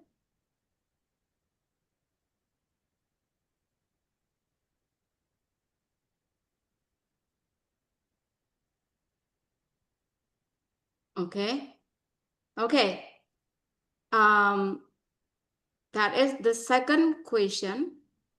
The third question. This is for Indonesia. So I'm very this is not inclusive because thinking about Indonesia. but I'm really curious for the Indonesian. Do we need to have the community that we can really meet maybe every 2 months or 3 months to really kind of do action, but not only, it's kind of the community, learning community. Do we need the learning community? Untuk orang Indonesia, apakah kita memerlukan, this is the third question, apakah kita memerlukan komunitas belajar yang mungkin bisa 2 atau 3 bulan sekali bertemu? Komunitas belajar untuk deafblind. Do we need the learning, the community, learning community that we can meet like every 2 or 3 months for Indonesian?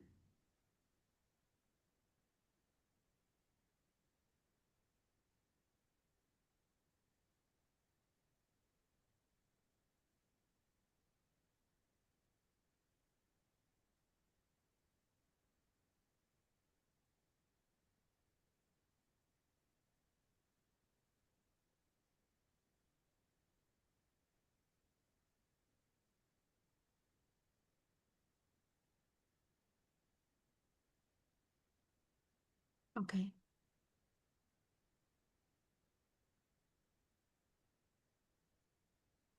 Oh. Oke, Pak Fandi Kurniawan. Sambil semua menjawab, Pak Fadi ada pertanyaan. Pak Fadi, you have any something to say? You raise the hand. Oh, can you unmute yourself? Bisa, panitia bisa tolong di unmute Pak Fandi?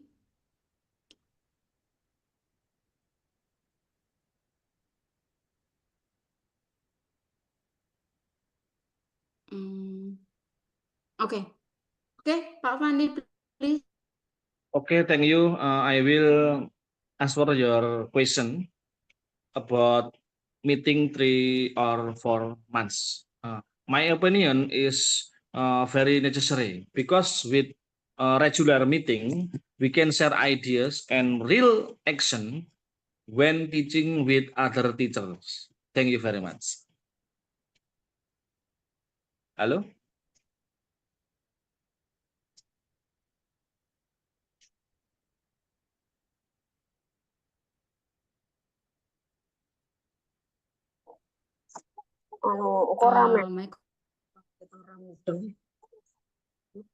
Ini the connection is not good, yeah. Okay. Oh, okay. Can you hear me? Yes. Yes. Okay. Okay, Pak Fandi, great. Thank you. And you will be our partner to do that, to host that, Yeah. and also to facilitate that, right, Pak Fandi? Thank you so much, Pak Fandi. Yes, you are welcome. Okay, great. Please, the committee, please really help us to identify Pak Fandi later on so we can contact Pak Fandi as well. Mirko and Namita, is there any one more things, or this should be enough for now? I was just thinking that, I mean, it's similar to the comment that he made that in, especially when we are doing the national meetings, when you're doing the national, not we are doing it, but when you're doing the national meetings, discussion around real cases will be fantastic. It would really help because it will change the life or the opportunities available to a particular child or family. And it will mean that your discussions are really relevant to your own country. So I think that might be really helpful. It could be at the level of a child or a family or even a community. It could be an effort. It could be a school looking to figure stuff out. But it would be fantastic if it's rooted in real people. Great, thank you, thank you. And this is also actually is not is also open for Malaysia as well, because we knew Malaysia well, and we share a lot of similarity. So we would, I know some contact, some friend here in Malaysia. So maybe we can have the connection, as we also have the Siameo San, who might be also will discuss with Siameo San also if there is any possibility for us in the region to do something together as a follow-up of this. I know that Mirko and Namita is really kind of so enthusiastic with that. So so we will follow through with Siameo and our friend in Malaysia. Please connect each other, and then we can discuss more after this. I have one more suggestion, which is that I think you should develop resources based on any questions that are raised. It doesn't, like, don't try and do anything very complicated because it just takes time and resources. But if someone has asked a question and you've been able to come up with a solution, an answer, a suggestion, an activity, put it down and put it up so that the next person can access it. Also, please link it to DBI so that the region benefits from your work. Sure. Right, Mirko? Right? Yes, yes. If I'm jumping in at this point, at this point, I just want to tell you. I mean, there's an emerging Asian DBI network, and of course, that's a resource as well. No, I mean, if you have an exchange established in a network that is made and run inclusively by all kinds of people in the field in Asia, that will help all countries involved, no, and all parties involved. So it's just it's an exchange hub. So just join it. I mean, it's for free. It's nothing that is costly or anything. You just join DBI and you join the Asian network, and there you are, connected. Okay, great. That's a great idea.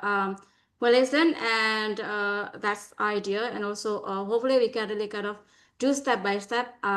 Namita, of course, we will need your support to do that, and you know that, and also I know that there are a lot of resources that's already available that we might able to translate or to modify so that it will be meet our context as much as possible.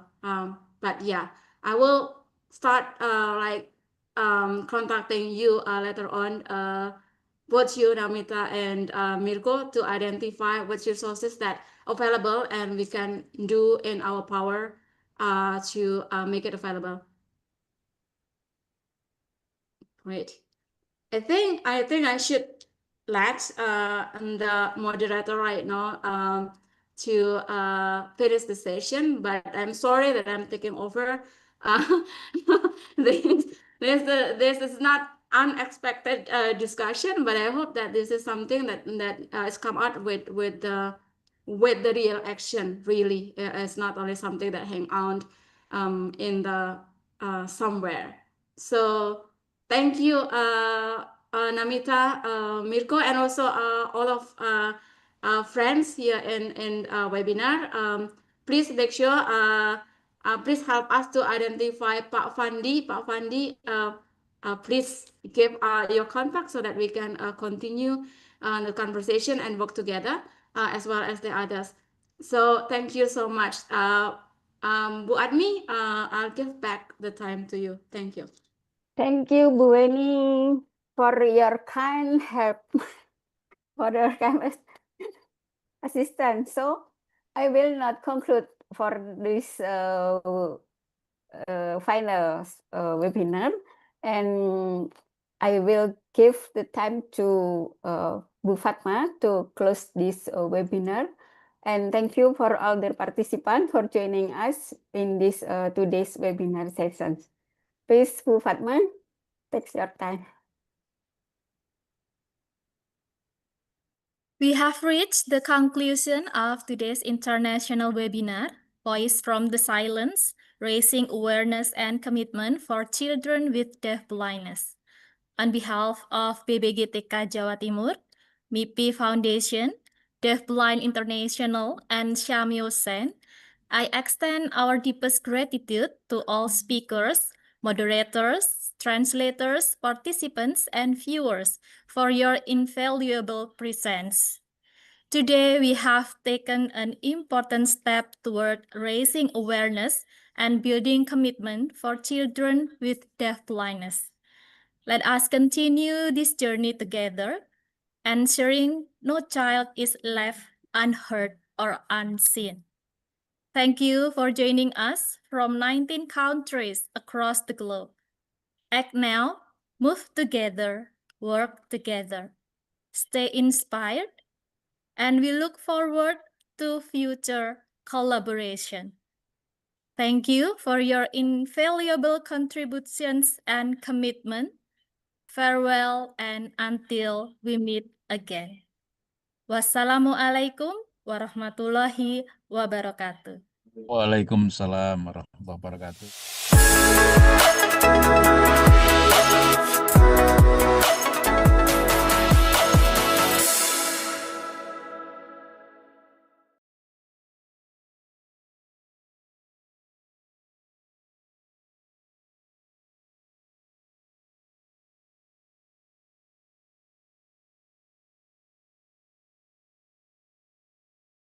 Thank you so much for Thank coming. you, Just see her. Namita, Weningsih, Yeah, Helen, Mirko. thank you. Thank you